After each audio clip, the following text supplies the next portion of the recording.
तीन ऐसे कारण हैं जिनकी वजह से आपको ये मूवी देखनी चाहिए, और तीसरे कारण में मैं बताऊंगा कि मैंने हनुमान जी से माफी क्यों मांगी है। हेलो फ्रेंड्स, रिव्यू करेंगे रिलीज हुई मूवी हनुमान का। मूवी को देखने का पहला कारण है मूवी का इमोशन। मूवी के अंदर हमें दिखाया जाता है भाई बहन का प्यार, कि एक बहन अपने भाई के लिए और एक भाई अपनी बहन के लिए पूरी दुनिया से लड़ जाते हैं। इमोशन यहाँ टच करता है भाई। दूसरे कारण में दो कारण है, मूवी का बीजीएम और सिनेमाटोग्राफी। बीजीएम तो भाई आपके रोंगटे खड़े कर सकता है। फाइटिंग के समय अवकया अंजनिया, हनुमान जी को दिखाते वक्त हनुमान चालीसा और रम रम रम थीम सॉन्ग इस लेवल का चार्म देंगे। सिनेमाटोग्राफी कमाल की है। सीजीआई और वीएफएक्स से इन्होंने अंजनाद्री नाम का एक काल्पनिक गांव बनाया है। गांव के अंदर हनुमान जी का स्टेचू, वो नदियां, जंगल, सब कुछ काल्पनिक नहीं रियल लगते हैं। और तीसरा सबसे इम्पोर्टेंट कारण है डायरेक्टर प्रशांत वर्मा की सोच, जिन्होंने हमारे रिलीजियस को साथ में लेकर एक सुपर हीरो यूनिवर्स बनाने का रिस्क लिया है, और ये हमेशा एक अलग तरीके का सिनेमा बनाते हैं। इनकी एक मूवी है AWEO, जरूर देखना, आपकी जिंदगी की बेस्ट मूवी होगी। हम मार्वल और डीसी यूनिवर्स का बहुत गुणगान करते हैं, लेकिन अगर हमने इस रिस्क को थोड़ा सा भी सपोर्ट कर दिया तो इंडियन सिनेमा का फ्यूचर बदल सकता है। मूवी का बजट सिर्फ 30 करोड़ का है और हमें सिर्फ इस बजट के बराबर कमाई करवानी है। तो कौन इस यूनिवर्स के साथ में है, कमेंट के अंदर यस जरूर लिखे। बाकी भैया उन नेगेटिव लोगों के लिए हनुमान जी से हम माफी मांग सकते हैं जिन्हें घर की मुर्गी दाल बराबर लगती है। बाकी मूवी में कुछ कमियां हैं जो हम चाहेंगे कि इस यूनिवर्स के आगे आने वाली मूवीज में जरूर सुधारी जाए। मूवी का लेंथ जबरदस्ती 2.5 घंटे खींचने की बजाय आधे घंटे कम किया जा सकता था, और CGI VFX का यूज वही करे जहां पर जरूरत है, और अगर करते भी हैं तो रियल लगना चाहिए। एग्जाम्पल के लिए हीरोइन की एंट्री के वक्त जो मछलियां दिखाई जाती है वो नकली लगती है, और मूवी का एक कैरेक्टर जिसे एक पक्षी परेशान कर रहा होता है वहां पर हम एक हमिंग बर्ड दिखा रहे हैं, नकली लगता है यार। तो कुल मिलाकर कुछ एक कमियों को छोड़ दिया जाए तो मूवी वाकई में अच्छी है, और बच्चों के लिए तो बेस्ट सुपर हीरो मूवी है। तो बच्चों को जरूर दिखाइए, हो सकता है स्पाइडरमैन, आयरन मैन की जगह उनका बेस्ट सुपर हीरो हनुमान बन जाए। ओके फ्रेंड्स, फिर मिलते हैं ऐसे किसी मूवी या ट्रेलर की बात करते हैं, तब तक के लिए टेक केयर, बाय बाय। आंख के बदले आंख, खून के बदले खून और धोखे के बदले धोखा, उसे कुछ भी करना पड़े वो बदला लेगी। अरण्यक के बहुत समय बाद रवीना टंडन की दूसरी वेब सीरीज कर्मा कॉलिंग का आज ट्रेलर लॉन्च हुआ है। पाप करके आप चाहे किसी को भी हरा लें, लेकिन आप अपने कर्मा को नहीं हरा पाएंगे। वो आएगा और आपकी जिंदगी के अंदर उन पापों का हिसाब लिया जाएगा। इसी चीज पर बेस है सीरीज कर्मा कॉलिंग, और ये रीमेक होने वाली है हॉलीवुड सीरीज रिवेंज का। मूवी का रीमेक तो हम पचा लेते हैं, लेकिन वेब सीरीज का रीमेक तो मत करो, और अगर रीमेक करना ही है तो लॉस्ट जैसी वेब सीरीज का रीमेक करो। क्या आपने देखी है? लेकिन हाँ, मैं इसे देखने वाला हूँ। ट्रेलर को देख के एक्साइटमेंट तो होती है, क्योंकि मैंने रिवेंज वेब सीरीज नहीं देखी है। कहानी होगी 90s की ग्लैमरस क्वीन इंदिरा कोठारी की। सब कुछ ठीक था, लेकिन इंदिरा कोठारी की जीवन में तब तूफान आता है जब उसकी जिंदगी में एंट्री होती है कर्मा तलवार की। कर्मा तलवार का रोल किया है नर्मदा सेठ ने। भाई, इसके चेहरे पर बिल्कुल भी मर्सी नहीं दिखाई देती है, सिर्फ एक एक्सप्रेशन बदला। अब देखना इंटरेस्टिंग होगा कि कर्मा के साथ ऐसा क्या हुआ था जो वो इंदिरा कोठारी को बर्बाद करने में लगी है। सिनेमाटोग्राफी अच्छी है, अलीबाग राजा रानियों वाला प्रदेश फील हो रहा है। लेकिन एक बात मैं जरूर बोलूंगा, भाई हमने टीवी सीरियल देखे हैं और उनमें एक महिला ऐसी होती है जो पूरे घर को बर्बाद करना चाहती है। तो चलिए फ्रेंड्स, अब हॉट स्टार पर टीवी सीरियल वेब सीरीज के फॉर्म में दिखने वाले हैं। लेकिन फिर भी मैं एक्साइटेड हो सकता हूँ, वो इसलिए कि ये किस तरीके से जमाने से आ रहे पुराने टॉपिक को नए तरीके से प्रेजेंट करते हैं। ओके फ्रेंड्स, फिर मिलते हैं ऐसे किसी मूवी या ट्रेलर की बात करते हैं, तब तक के लिए टेक केयर, बाय बाय। और ये है फैजल। क्योंकि इनको इनका प्यार नसीब ना हो पाया, इसलिए इनकी हालत ये हो गई। इसलिए मैं बताने वाला हूँ आपको 3 ऐसी लव स्टोरी मूवी जिनकी एंडिंग इतनी सैड है कि जिन्हें देखकर आपका प्यार प्रेम से विश्वास उठ जाए। पहली मूवी है रोमियो एंड जूलियट। कैसे दो परिवारों की लड़ाई के बीच में रोमियो एंड जूलियट का प्यार और दोनों मारे जाते हैं। मूवी का वो एंडिंग का जहर वाला सीन आपको झकझोर सकता है। दूसरी मूवी है ला ला लैंड, जिसके अंदर लड़की को हीरोइन बनना है और लड़के को म्यूजिशियन बनना है, और वो दोनों कामयाब भी होते हैं, लेकिन इस कामयाबी के लिए उन्हें अपना प्यार मारना पड़ता है। 5 मिनट का वो बिना डायलॉग वाला सीन जिसमें वो एक दूसरे को देख रहे हैं, और हम ये एक्सपीरियंस कर सकते हैं कि आज कितनी फीलिंग मरी होगी। तीसरी मूवी है टाइटैनिक। कहानी है उस दुनिया के सबसे बड़े जहाज की जो कभी डूबा था। जहाज पे एक लड़के को एक लड़की से प्यार होता है, और वो प्यार जहाज के साथ ही डूब जाता है। मूवी का वो लास्ट सीन जब एक लकड़ी के टुकड़े पर सिर्फ एक ही बंदा बच सकता है, तो भाई जैसा हमेशा होता है, लड़का ही कुर्बानी देता है और वो लड़का पानी में जम जाता है। आपके हिसाब से बॉक्स ऑफिस का सुपरस्टार कौन है? मैं बताता हूँ फैक्ट के साथ, आप गलत साबित हो जाओगे। अपने इंडिया में एक ऐसा एक्टर है जिसने अपने पिछले 7 साल के करियर में 100% सक्सेस रेट के साथ 7 लगातार ब्लॉकबस्टर मूवीज देख के 2100 करोड़ से भी ज्यादा रुपए बनाए हैं। शाहरुख खान, सलमान खान, रजनीकांत, प्रभास, नो, इनमें से कोई नहीं है। जी हाँ फ्रेंड्स, वो हैं साउथ के superstar, one and only the blockbuster king Thalapathy Vijay. पहली मूवी 2017 में आई मर्सेल, 220 करोड़। दूसरी मूवी 2018 में आई सरकार, 252 करोड़। तीसरी मूवी 2019 में रिलीज हुई बिजिल, 295 करोड़। चौथी मूवी कोविड में रिलीज हुई मास्टर, 233 करोड़। पांचवी मूवी 2022 की बिस्ट, 200 करोड़। छठी मूवी 2023 की वरिसु, 297 करोड़। और 2023 के एंड में आई लियो, जिसने अपने साथ की रजनीकांत स्टारर जेलर और कमल हसन स्टारर विक्रम को पीछे छोड़ते हुए 604 करोड़ रुपए कमाए। मूवी के बारे में कुछ भी बताना आपके साथ धोखा होगा, तो फिर बात करते हैं कि ये मूवी क्यों देखनी चाहिए और क्या इसमें नया है। सबसे इंपॉर्टेंट बात कि हमें विक्रम क्यों देखनी चाहिए, तो इसके अंदर 3 एक्टिंग के पावर बॉम्ब है। जी हाँ, कमल हसन, विजय सेतुपति और फहद फाजिल, तीनों को साथ में देखकर निर्वाण मिलने वाला है आपको। और मूवी के अंदर की सिनेमेटोग्राफी, 2 ही सीन की बात करूंगा जिससे आपको इसके लेवल का पता लग जाएगा। पहला सीन, जब कमल हसन का फ्लैशबैक फहद फाजिल के साथ दिखाया जाता है, तो उसके अंदर जो टेक्निक यूज की है वो आज से पहले किसी मूवी के अंदर यूज नहीं हुई है। हाँ, इस तरीके के सीन दूसरी मूवी में यूज हुए हैं, लेकिन ये बिल्कुल अलग है। दूसरा सीन, जब मूवी का इंटरमिशन होने वाला रहता है तो एक एक्शन सीन आता है। उस एक्शन सीन के अंदर कैमरे के जो zoom in zoom out effect use किए गए हैं, इससे पहले आज तक कहीं नहीं देखा। और मूवी के अंदर का बीजीएम कमल हसन के ऊपर once upon a time lived a ghost. और मूवी के पोस्ट क्रेडिट सीन में जो रोलेक्स बीजीएम आता है, उसको सुन के तो बिल्कुल मजा आ जाता है। मन कर रहा है कि उस पोस्ट क्रेडिट सीन को पूरा डिटेल में बताऊं, लेकिन स्पॉइल हो जाएगा ना यार। मूवी के अंदर विजय सेतुपति नेगेटिव रोल में है और उनका जो स्टाइल है वो हर मूवी के अंदर अलग रहता है और इस मूवी के अंदर भी बिल्कुल अलग है। तो मूवी ड्रग्स रैकेट्स के ऊपर बेस्ड है और डायरेक्टर ने खून खराबा दिखाने में कोई कसर नहीं छोड़ी और इस लेवल की मूवी है तो इतना तो बनता ही है। मूवी के अंदर कई सीन ऐसे हैं जिनको देख के गूज़बम्प आते हैं। पूरी मूवी 2 घंटे 45 मिनट की है और अगर आप ये सोच के जा रहे हैं कि हमें तीनों एक्टर एक फ्रेम में एक साथ देखेंगे तो आप थोड़े डिसअपॉइंट जरूर हो सकते हैं, क्योंकि मूवी के अंदर सिर्फ एक ही सीन ऐसा है जिसके अंदर हमें तीनों एक्टर एक फ्रेम में दिखाई देते हैं। लेकिन जब वो तीनों एक्टर कमल हसन, फहद फासिल और विजय सेतुपति एक फ्रेम में आते हैं तो थिएटर के अंदर जो रेस्पॉन्स होता है भाई, सोच नहीं सकते आप। और मूवी के रोलेक्स वाले पोस्ट क्रेडिट सीन से लग गया है कि मूवी का तीसरा पार्ट भी आएगा। इच्छा तो बहुत हो रही है कि बताऊं वो हीरो कौन है और कौन दिखाई दिया था। अगर आपने मूवी देख ली है तो कमेंट के अंदर जरूर बताना। ओके फ्रेंड्स, फिर मिलते हैं, फिर किसी मूवी या ट्रेलर की बात करते हैं। तब तक के लिए टेक केयर, बाय बाय। हार कर जीतने वाले को बाजीगर कहते हैं और यही डायलॉग दोहराने जा रहे हैं फिर से बॉलीवुड एक्टर किंग खान शाहरुख खान, जिनकी पहले 2 फिल्में फैन और जीरो बुरी तरह फ्लॉप हो चुकी थी। तो एक के बाद एक उनकी मूवीज का अनाउंसमेंट हो रहा है। पहले पठान, उसके बाद में डंकी और आज जो अनाउंसमेंट हुआ है उसने तो सिनेमा जगत को हिला डाला है। जी हाँ फ्रेंड्स, बात करेंगे टीजर अनाउंसमेंट जवान की।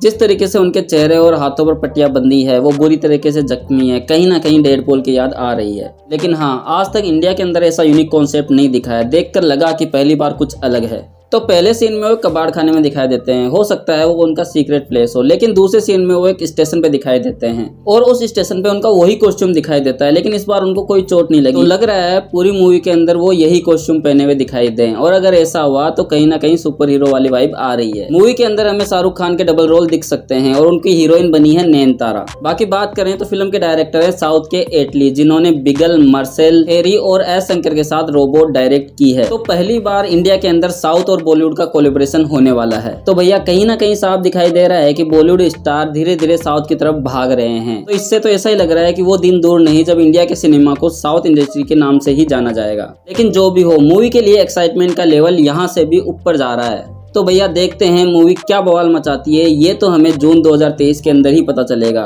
ओके फ्रेंड्स, फिर मिलते हैं ऐसी किसी मूवी टीजर ट्रेलर की बात करते हैं। तब तक के लिए टेक केयर, बाय बाय। भैया जब किस्मत खराब हो तो सोना भी लोहे के दाम पर बिकता है। बस ऐसा ही कुछ हो रहा है बॉलीवुड के साथ में, जहां इनकी हीरे जैसी फिल्मों के लोहे के दाम भी नहीं मिल रहे हैं। एग्जाम्पल के लिए लेटेस्ट धाकड़ और अनेक। तो आज मैं बात करूंगा अनेक की। फ्रेश कंटेंट और पॉजिटिव रिव्यू मिलने के बाद में भी ये मूवी बॉक्स ऑफिस पर डिजास्टर साबित हो रही है। तो ऐसा क्यों हुआ, इसके लिए मैं 3 पॉइंट पे बात करूंगा। देखते हैं आप इन पॉइंट से कितना एग्री करते हैं। तो फिर चलिए, सबसे पहला पॉइंट है ऑप्शन और उसके ऊपर की गई चॉइस। इस टाइम ऑडियंस के पास में 3 ऑप्शन है। पहला ऑप्शन भूल भुलैया, दूसरा ऑप्शन टॉम क्रूज की टॉप गन मैवरिक और तीसरा ऑप्शन है अनेक। भूल भुलैया 2 और टॉप गन मैवरिक दोनों ही एक फेमस मूवी के सीक्वल है और दोनों ही अपने टाइम की फेमस मूवी रह चुकी है। तो कहीं ना कहीं ऑडियंस के मन में यही होगा कि हमें फर्स्ट पार्ट में जितना एंटरटेन मिला है उतना ही एंटरटेन हमें सेकंड पार्ट में मिलेगा, तो वो अनेक को छोड़कर इन मूवीज को ही प्रेफर करेगी। दूसरा पॉइंट, सीरियस और संवेदनशील मुद्दा। आज के टाइम में जो मूवीज चल रही है वो है फिक्शनल और एक एंटरटेनिंग मूवी। तो सीरियस मूवीज को पसंद करने वाली ऑडियंस की संख्या बहुत कम हो चुकी है। अब कुछ भाई ये बोलेंगे कि कश्मीर फाइल ने तो 300 करोड़ कमाए थे, वो भी तो एक सीरियस मुद्दा था। लेकिन भाइयों, वो जिस मुद्दे पे बनी थी वो थी हिंदू वर्सेस मुस्लिम और कश्मीर के ऊपर, जो बच्चे को पता है। तो भाई इस मुद्दे से तो सरकारें अपनी पूरी राजनीति चमकाती है, तो फिर मूवी क्यों नहीं चमकेगी। सॉरी भाई, ट्रोल। अगर आप मेरी बात से एग्री नहीं करते हैं तो अनेक के अंदर जो नॉर्थ ईस्ट इंडिया वाला मुद्दा उठाया गया है उस मुद्दे के बारे में आप कितना जानते हैं, कमेंट के अंदर बताइए। फिर तीसरा पॉइंट है कट थ्रोट कंपटीशन, यानी कि गला काट प्रतियोगिता। हाँ भाई, थोड़ी सी इंग्लिश आती है। एनीवे, साउथ और हॉलीवुड का क्रेज इंडिया के अंदर वर्मिट की तरह फैल रहा है और इस क्रेज के आगे अनेक जैसी सीरियस बॉलीवुड मूवी टिक पाए मुश्किल है। तो भैया इस टाइम क्रेज चल रहा है फिक्शनल, ड्रामा, एक्शन, मास मूवीज का, जो साउथ इंडस्ट्री और हॉलीवुड इंडस्ट्री भर भर के दे रही है। तभी तो बॉलीवुड भी समझ चुका है, लेके आ रहा है अपना ब्रह्मास्त्र। तो आपको क्या लगता है बॉलीवुड के दिन कब आएंगे, कमेंट के अंदर जरूर बताना। फिर मिलते हैं ऐसी किसी मूवी की बात करते हैं, तब तक के लिए टेक केयर, बाय बाय। भैया अब इंडिया की ऑडियंस भी मूवीज को समझने लगी है, अब वो नहीं चलेगा विलन एंड हीरो ने विलन को मारा, मूवी खत्म। कब तक आखिर हम करते रहेंगे हॉलीवुड, मार्वल, डीसी यूनिवर्स। अब हमें चाहिए खुद का यूनिवर्स और ये आज दिखाई है हमें इस बंदे ने। तो भैया हिंट और पक्की पकाई कहानियों की बात करके मैं आपका टाइम खराब नहीं करूंगा, सीधे मुद्दे के ऊपर आते हैं। तो इंडिया का यूनिवर्स बनना तो तय है, जहां KGF 3 की शूटिंग इस साल अक्टूबर नवंबर में शुरू होने वाली थी, लेकिन इसको आगे टाल दिया गया है, जो 2023 में शुरू होगी और 2024 तक आएगी। अब भैया यूनिवर्स बनाना है, कोई 3 महीने में मूवी बना के कंप्लीट नहीं करनी है। इतना टाइम इसलिए लगेगा क्योंकि जो आस हमारे मन के अंदर जगी है उसे पूरा करने के लिए प्रशांत नील सर को कुछ ना कुछ टाइम तो चाहिए। तो भैया मैं ये बात इतना कंफर्म होके कैसे कह रहा हूँ, विजय किरागंडूर जो इस मूवी के प्रोड्यूसर हैं, उन्होंने एक इंटरव्यू में साफ कहा है कि KGF 3 की शूटिंग 2023 के स्टार्टिंग में शुरू हो जाएगी और मूवी 2024 के लास्ट तक थिएटर के अंदर पहुंच जाएगी। और हम बना रहे हैं मार्वल काइंड ऑफ यूनिवर्स, यानी कि मार्वल जैसा यूनिवर्स या फिर उससे भी बड़ा हो। उनसे पूछा गया कि ऐसा क्यों, तो उन्होंने कहा कि प्रशांत नील सर अभी सालार के अंदर बिजी है, अभी 30 से 35% ही शूटिंग कंप्लीट हुई है। अक्टूबर नवंबर तक इसकी पूरी शूटिंग कंप्लीट हो जाएगी और उसके बाद में ही वो KGF 3 की तरफ आएंगे। सारी दुनिया सालार को KGF से कनेक्ट कर चुकी है और इसके पीछे मूवी आ रही है बगीरा और जूनियर NTR, उसको भी इससे कनेक्ट करके देखा जा रहा है। तो बस एक डायरेक्टर को क्या चाहिए, एक ऑडियंस के अंदर होप, और वही होप प्रशांत नील को कंप्लीट करनी है। इसीलिए उन्होंने अपने आने वाले सारे प्रोजेक्ट को आगे किसका दिया है, क्योंकि इस यूनिवर्स को कंप्लीट करने के लिए कुछ टाइम तो चाहिए होगा उन्हें भी। अब बात करते हैं इस यूनिवर्स की। तो सबसे बड़ी बात यह है कि KGF यूनिवर्स के अंदर मार्वल या DC की जैसे कोई भी सुपर हीरो नहीं होगा और ना ही किसी के अंदर सुपर पावर होगी। और जहां तक हमें पता है ऑडियंस भी उसी सुपर हीरो को सबसे ज्यादा पसंद करती है जिसके अंदर कम से कम पावर हो या फिर ना हो। एग्जाम्पल के लिए हम ले सकते हैं बैटमैन, जिसके पास अपनी खुद की कोई पावर नहीं है, बस अपना दिमाग और टेक्निक से ही वो सुपर हीरो बना है। तो भैया हमारे KGF यूनिवर्स के अंदर जितने भी हीरो हैं उनमें से किसी के पास में कोई भी सुपर पावर नहीं है। तो फिर देख लो मार्वल और DC वालों, किसे सबसे ज्यादा पसंद किया जाना है। तो फ्रेंड्स आपको क्या लगता है, इतनी इन्फॉर्मेशन के बाद में KGF यूनिवर्स बनने वाला है या नहीं बनने वाला है, कमेंट के अंदर जरूर बताना। फिर मिलते हैं ऐसे ही किसी सिनेमा की बात करते हुए, तब तक के लिए take care, bye bye. Hello friends, ग्राम पंचायत फुलेरा में आपका स्वागत है। और जब आप आ गए हो तो वीडियो पूरा देख के जाना पड़ेगा। एनीवे, पंचायत का सीजन 2 देख के खत्म किया भैया, रियल में हंसी खुशी गम सारे एक साथ निकले हैं भैया। अगर आप गांव में थोड़े दिन भी रहे हैं तो सीरीज की कोई ना कोई चीज आपको यहाँ टच करने वाली है भैया। हमारे गाँव में CCTV बकरियां ढूंढने काम में आते हैं। चप्पल चोरी के ऊपर हम थाने के अंदर केस भी कर सकते हैं और किसी विधायक ने ढंग से बोला तो उसे गाँव के बाहर भी निकाल सकते हैं। बेइज्जती सहन नहीं करेंगे बिल्कुल भी। और हाँ, फुल नशे में टल्ले होकर हम नशा मुक्ति अभियान का प्रचार कर सकते हैं। सीरीज की सबसे अच्छी बात यही है कि गांव का पूरा ग्राउंडेड फील आता है। अगर एक गांव के अंदर कॉमन चीजों की बात करूं जो हमें सीरीज के अंदर दिखाई जा रही है, तो गोबर से घर को पूता जा रहा है, लोग ताश खेल रहे हैं चौपालों पर बैठकर, ट्रैक्टर के अंदर सवारी की जा रही है, और ये आपने अपने गांव में जरूर किए होंगे। अब बात करते हैं कैरेक्टर की कि फर्स्ट सीजन के बाद में कौन सा कैरेक्टर कहां पर पहुंचा है। तो भैया स्पॉइलर तो है, लेकिन सीरीज देखते वक्त आपका मजा बिल्कुल भी खराब नहीं होगा। ये बिल्कुल वैसे ही है कि आपको लड्डू का एक दाना मिला है, लेकिन जब आप आगे जाएंगे तो आपको पूरा मिलने वाला है। तो भैया 30-30 मिनट की छोटी छोटी कहानियां दिखाई गई है, बस लास्ट वाला एपिसोड ही बड़ा है। हर एपिसोड के अंदर छोटी छोटी सी समस्याएं आती है और उसे गाँव वाले कैसे हल करते हैं यही इंटरेस्टिंग लगता है। और हर एपिसोड के अंत में मैसेज दिया गया है, जैसे नाच वाला। अगर आप अपने इंटरेस्ट से कोई काम नहीं कर रहे हो तो फिर आप अपनी लाइफ में नाच ही रहे हो। लाइफ में 2 तरीके के लोग शराब पीते हैं। अब भैया सब कुछ मैं ही थोड़ा ना बताऊंगा, कुछ सीरीज में भी जाके देखो। फर्स्ट सीरीज के अंदर जहां प्रधान जी चुलबुल से थे, लेकिन इस सीरीज के अंदर प्रधान जी का गुस्से वाला रूप दिखा है। वो प्रधान जी अब बिल्कुल अकेले रह गए हैं। उनके परिवार में जो लास्ट सदस्य था वो भी अब शहीद हो चुका है। और भाई विकास, सीरीज के अंदर बंदा जहां पे भी आता है बिल्कुल मजा दिला के जाता है। एक बात अगर मैं आपको सच बोलूं, रियल में जो विकास नाम का कैरेक्टर है इस सीरीज के अंदर मुझे सबसे अच्छा लगता है। और हाँ, हमारे सचिव जी और प्रधान की बेटी रिंकी जी, उनका भी कुछ कुछ चलने लग चुका है, लेकिन दोनों ने एक्सेप्ट अभी तक नहीं किया है। इधर विधायक जी और सचिव जी के बीच में अनबंती हो चुकी है और विधायक जी ने सचिव जी को ट्रांसफर लेटर भेज दिया है। तो भैया सीजन 2 का तो यही एंड हो जाता है और इसके प्रोडक्शन टीवीएफ ने सीजन 3 की अनाउंसमेंट कर दी है और उसके ऊपर काम भी चालू हो चुका है। और एक चीज जो मेरे दिल से निकल रही है और वो है टीवीएफ को सैल्यूट कि आपने हमारे लिए ऐसी सीरीज बनाई है जो हमें दिमाग से नहीं दिल पे हंसने में मजबूर करती है। तो अभी तक आपने ये सीरीज नहीं देखी है तो जल्दी से देख लीजिए और हो सके तो पूरी फैमिली के साथ देखना और ये बताना कि आपको इसके अंदर कौन सी चीज सबसे अच्छी लगी। तो फ्रेंड्स, फिर मिलते हैं ऐसे किसी मूवी या वेब सीरीज की बात करते हुए। तब तक के लिए टेक केयर, बाय बाय। जब हमारे कैप्टन अमेरिका यानी कि क्रिस इवांस बोलते हैं आई कैन किल एनीबडी, तो सामने से जवाब आता है मे बी नॉट एनीबडी और हमें इस आदमी का चेहरा दिखाया जाता है और ये है रयान गोसलिंग। इसे कहते हैं the power of a character in A movie. Hello friends, बात करेंगे आज ही रिलीज हुए ट्रेलर द ग्रे मैन की। तो भैया मूवी मार्क ग्रेनी के नॉवल द ग्रे मैन के ऊपर बनी हुई है। चूंकि ये ग्रे मैन नॉवल के ऊपर बनी है तो यहाँ पे ये मूवी खत्म होने वाली नहीं है, इसकी कई पार्ट्स आने वाले हैं और एक फ्रेंचाइज बनने वाली है। भैया अगर आपको पता ना हो तो बता दूं, नेटफ्लिक्स की आज तक की ये सबसे महंगी मूवी है। इसे 200 करोड़ में बनाया गया है। मूवी के अंदर हमें बड़े बड़े actor Chris Evans, Ryan Gosling और धनुष जैसे एक्टर दिखाई देंगे। धनुष दिखाई देंगे, ट्रेलर के अंदर तो 2 सेकंड ही दिखाई दिए हैं। देखते मूवी के अंदर दिखाई दो। ट्रेलर के हमें धनुष की सिर्फ 2 सेकंड झलक दिखी है। भैया आप इंडिया के इतने बड़े एक्टर हो और इस तरीके से बेइज्जती करवाओगे, शेम शेम। जब मुझे पता चला था कि द ग्रे मैन के अंदर धनुष का इंपॉर्टेंट रोल होने वाला है तो मैं इसे शुरू से ही देखने के लिए एक्साइटेड था और इसीलिए मैं ट्रेलर को देखने के लिए आया। पता नहीं हॉलीवुड के अंदर हमारे इंडिया के एक्टर के साथ ऐसा ही क्यों होता है, उन्हें हमेशा ऐसे ही रोल दिए जाते हैं, छोटे मोटे रोल। चलो भैया कोई बात नहीं, भगवान से दुआ करते हैं कि मूवी के अंदर धनुष का एक इंपॉर्टेंट रोल दिखे और उसे देख के मजा आ जाएगा बिल्कुल। मूवी की स्टोरी की बात करें तो जितना मैंने सर्च किया है उससे तो यही लगता है कि मूवी के अंदर कि रयान गोसलिंग का कैरेक्टर जो CIA की कुछ सीक्रेट जानकारियों को गलती से लीक कर देता है तो पूरा CIA उसको पकड़ने के लिए क्रिस इवांस को उसके पीछे लगा देती है। अब देखना यही है कि मूवी के अंदर आगे क्या होने वाला है। 2 मिनट का ट्रेलर है, पहले 30 सेकंड को छोड़ दिया जाए तो पूरे ट्रेलर के अंदर ओनली एक्शन पे एक्शन भरा हुआ है और एक्शन के तो हम फैन हैं और इतना कड़क एक्शन है कि मजा आ गया देख के। गाड़ियों के चेसिंग सीन, गाड़ियों के ऊपर भाग रहे हैं और वो गाड़ी के अंदर जो शील्ड लेके गोलियों से बचते हुए हीरो भाग रहा है,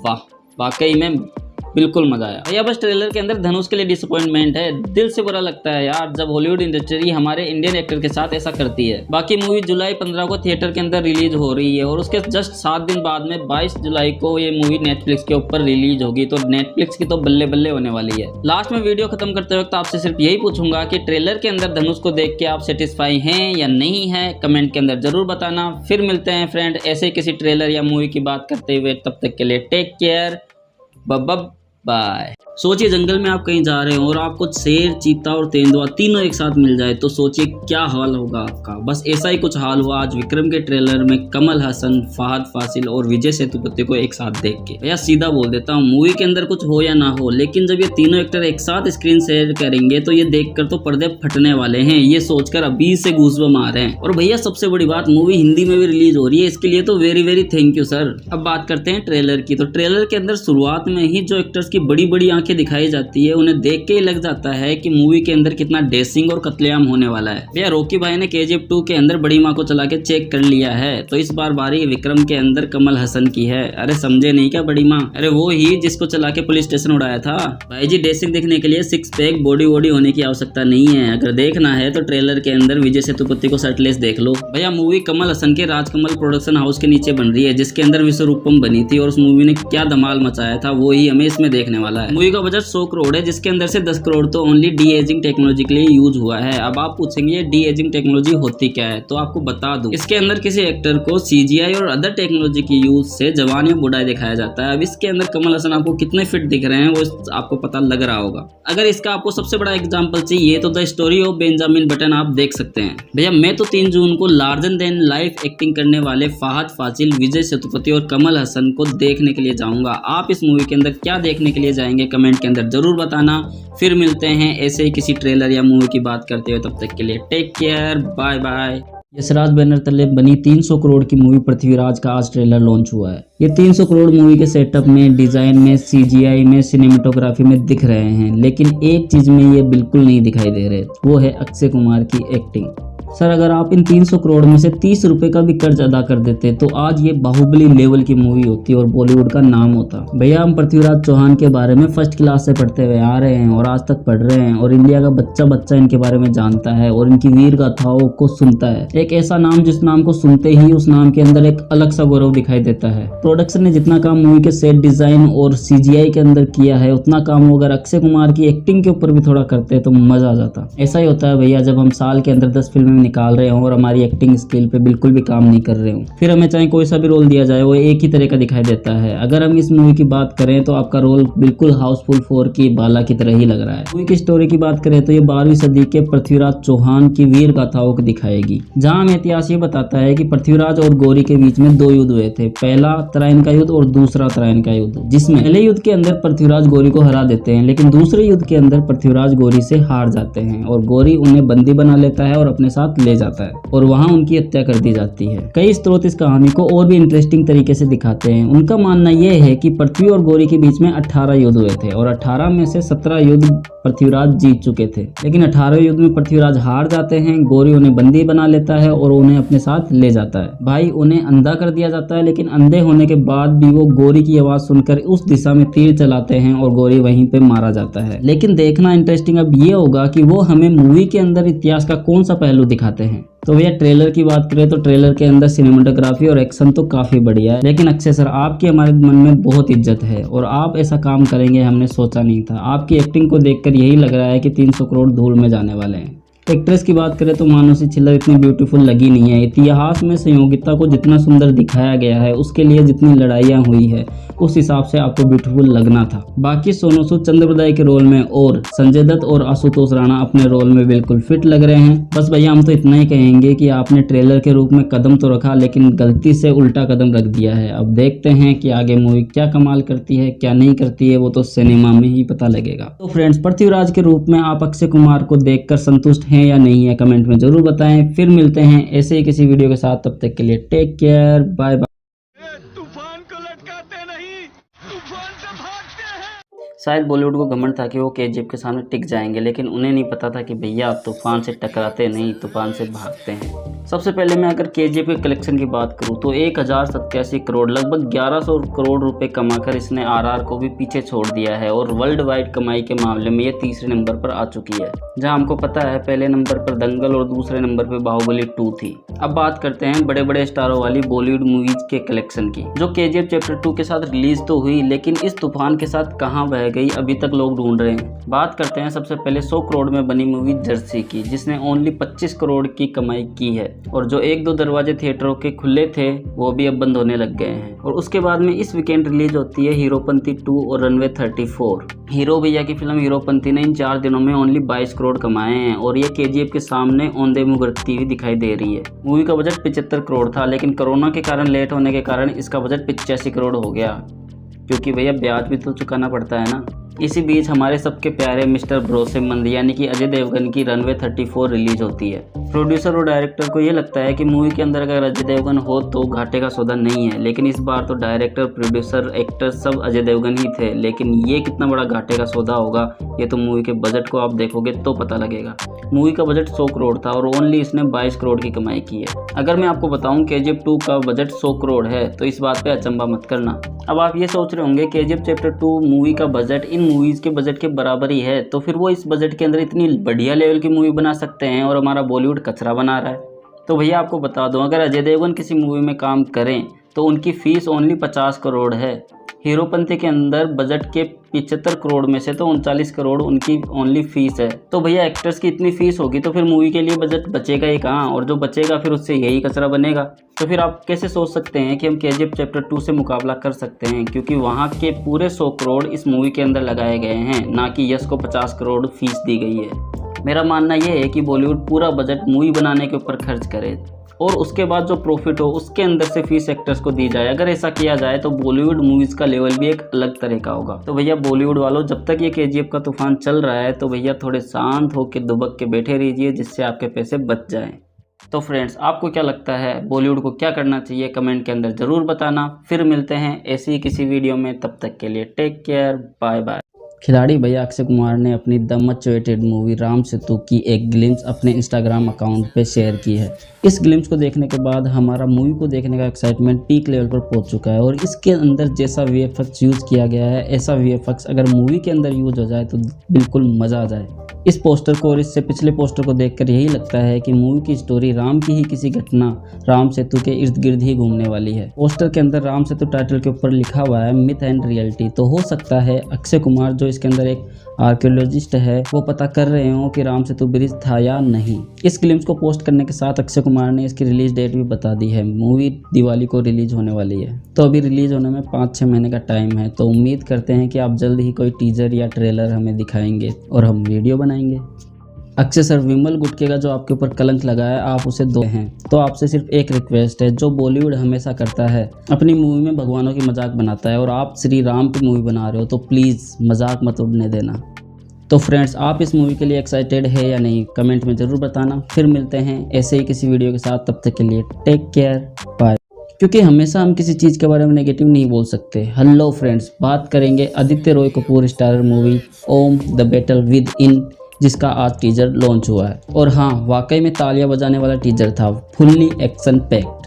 कौन कह सकता है कि आशिकी 2 वाला वो चुलबुला सा लड़का है फुल्ली एक्शन पैक्ड फिल्म करेगा। हाल ही में उन्होंने जो बॉडी ट्रांसफॉर्मेशन और एक्टिंग जॉनर बदला है वो वाकई में कमाल है। कह सकते हैं कि उनकी पिछली जो फिल्में आई हैं इतना कमाल नहीं कर पाई है। कलंक जो उनके ऊपर कलंक लगा के चली गई, ओके जानू जो उन्हें ओके जानू बोल के चली गई। मलंग में उन्होंने एक अलग तरीके का नेगेटिव किरदार निभाया था और वहीं से उनका एक्शन चालू हुआ था। बात करें टीजर की, जिस तरीके से वो टीजर के अंदर उड़ते हुए एंट्री करते हैं वाकई में कमाल लगता है।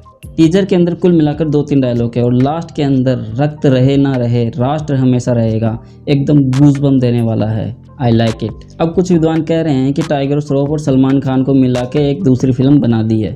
टाइगर श्रॉफ से एक्शन लिया गया है और सलमान खान की टाइगर 3 से मशीन गन ली गई है। तो भैया आपको एक बात याद दिला दूं कि जब रॉकी भाई मशीन गन से पुलिस स्टेशन को उड़ा रहे थे तब तो किसी ने नहीं बोला कि ये सलमान खान की टाइगर 3 से लिया गया है। वो कहते हैं ना, घर की मुर्गी दाल बराबर। मूवी को कपिल वर्मा और अहमद खान साथ मिलकर बना रहे हैं, जो पहले भी बागी 2, कबीर सिंह, गजनी जैसी सुपरहिट मूवी बना चुके हैं। टीजर को देख के लग रहा है कि मूवी पेट्रियोटिक होने वाली है। जितना अभी तक देखा है उसको देख के लग रहा है कि ये बेस्ट ऑफ बेस्ट है। अब मूवी कैसी होगी कैसी नहीं होगी वो तो हमें 1 जुलाई को ही पता लगेगा, जब ये सिनेमा घरों में रिलीज होगी। आपकी इस टीजर पर क्या राय है ज़रूर बताएं। फिर मिलते हैं फ्रेंड्स ऐसे ही किसी वीडियो में, तब तक के लिए take care, bye. Powerful people come from powerful places. History was wrong. Powerful people make places powerful. कौन है बे ये? थोड़ा ज़्यादा हो गया ना। KGF 2 के इस डायलॉग को तो आपने सुना ही होगा, लेकिन इस डायलॉग को आज जिसने साकार बनाया है वो है सिर्फ 19 साल का एक लड़का उज्जवल कुलकर्णी। जी हाँ फ्रेंड्स, आज बात करेंगे उज्जवल कुलकर्णी की। क्यों चारों तरफ आज इन्हीं की बात हो रही है। जिस तरीके से आज KGF 2 ताबड़तोड़ कमाई कर रही है तो इसके कहानी की, इसके एक्शन की, इसके कलाकारों के एक्टिंग की हर तरफ बातें हो रही है। तो इसी के बीच इसके पीछे का जो क्रू मेंबर था जिसने इतनी मेहनत की है इस मूवी को बनाने में, उन सब की भी तारीफ हो रही है। उन्हीं के बीच में से महज 19 साल का एक लड़का है जिसकी आज हर एक सोशल मीडिया पे बात हो रही है। जी हाँ फ्रेंड्स, उज्जवल कुलकर्णी। सबसे पहले बात करते हैं उज्जवल कुलकर्णी है कौन। तो ये कर्नाटक के ही निवासी हैं और इनका जन्म 2003 में हुआ है और इन्होंने कॉमर्स से ग्रेजुएट कर रखी है। अब बात करते हैं इनको KGF 2 जैसी बड़ी मूवी एडिट करने के लिए मिली कैसे। अगर कोई डायरेक्टर इतनी बड़ी मूवी बना रहा है और उसके अंदर इतना पैसा लगा रहा है तो डेफिनेटली वो यही सोचेगा कि उसके पास जो एडिटर हो उसे काफ़ी सालों का एक्सपीरियंस हो। तो इस छोटे से लड़के ने इतने बड़े डायरेक्टर को अपनी तरफ कैसे आकर्षित किया? क्योंकि उज्जवल यूट्यूब पे शॉर्ट मूवीज को एडिट करते थे और फैन मेड ट्रेलर को एडिट करके डाला करते थे। तो किसी तरीके से उनका वीडियो डायरेक्टर प्रशांत नील के फ़ोन में पॉपअप होता है और वो उसे देखते हैं और उसे देखकर काफ़ी प्रभावित होते हैं। तो डायरेक्टर प्रशांत नील उज्जवल को अपने पास बुलाते हैं और उज्जवल को आजमाने के लिए वह उन्हें KGF 2 का एक ट्रेलर एडिट करने के लिए देते हैं। तो उज्जवल अपनी पूरी जी जान लगाकर एक ट्रेलर तैयार करता है और वो उसे प्रशांत नील को दिखाता है। तो डायरेक्टर प्रशांत नील उस काम को देखते हुए उसके बिल्कुल कायल हो जाते हैं और वो उन्हें हैंड टू हैंड ही KGF 2 की पूरी मूवी एडिट करने के लिए दे देते हैं। और उसके बाद में जो रिजल्ट हमारे सामने निकल के आता है वो आज चारों तरफ हाहाकार मचा रहा है। तो वीडियो की स्टार्टिंग में जो मैंने डायलॉग बोला वो इस सिचुएशन में बिल्कुल सटीक बैठता है कि जरूरी नहीं स्ट्रॉन्ग जगह से ही स्ट्रॉन्ग लोग आए, ऐसा भी तो हो सकता है स्ट्रॉन्ग लोग किसी जगह को ही स्ट्रॉन्ग बना दे। हो सकता था कि डायरेक्टर प्रशांत नील किसी जाने माने एडिटर को अपनी मूवी के लिए ले सकते थे और वो पैसा खर्च कर सकते थे, लेकिन उन्होंने एक स्ट्रॉन्ग मैन पे विश्वास किया और उसने एक स्ट्रॉन्ग प्लेस KGF 2 बना दिया।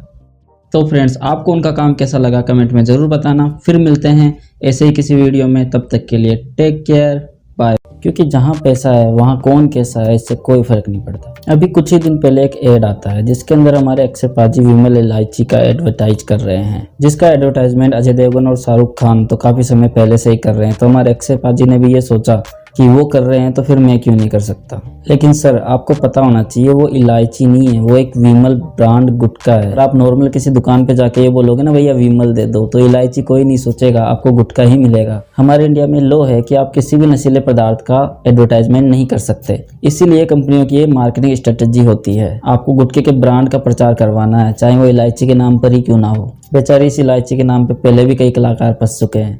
अमिताभ बच्चन जी और रणवीर सिंह कमला पसंद इलायची का प्रचार करते हुए दिखे। इतनी सी इलायची के कारण अमिताभ बच्चन को तो सबसे माफ़ी मांगनी पड़ गई।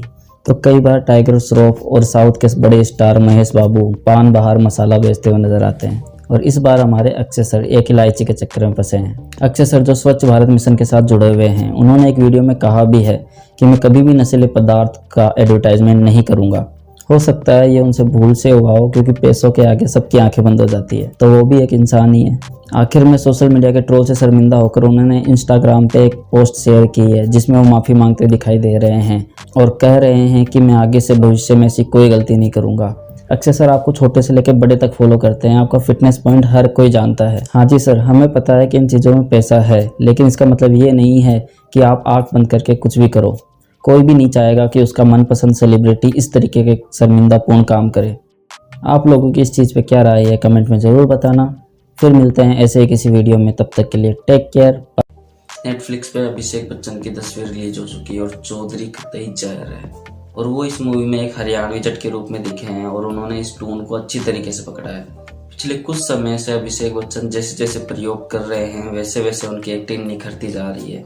उनके पिछले कुछ प्रोजेक्ट की बात करें तो breathe into the shadow, Bob Biswas और अब ये 10वीं, सब तीनों के अंदर अलग अलग कैरेक्टर है और इसमें उन्होंने जो किरदार निभाया है वो उनके किरदार से काफ़ी अलग है।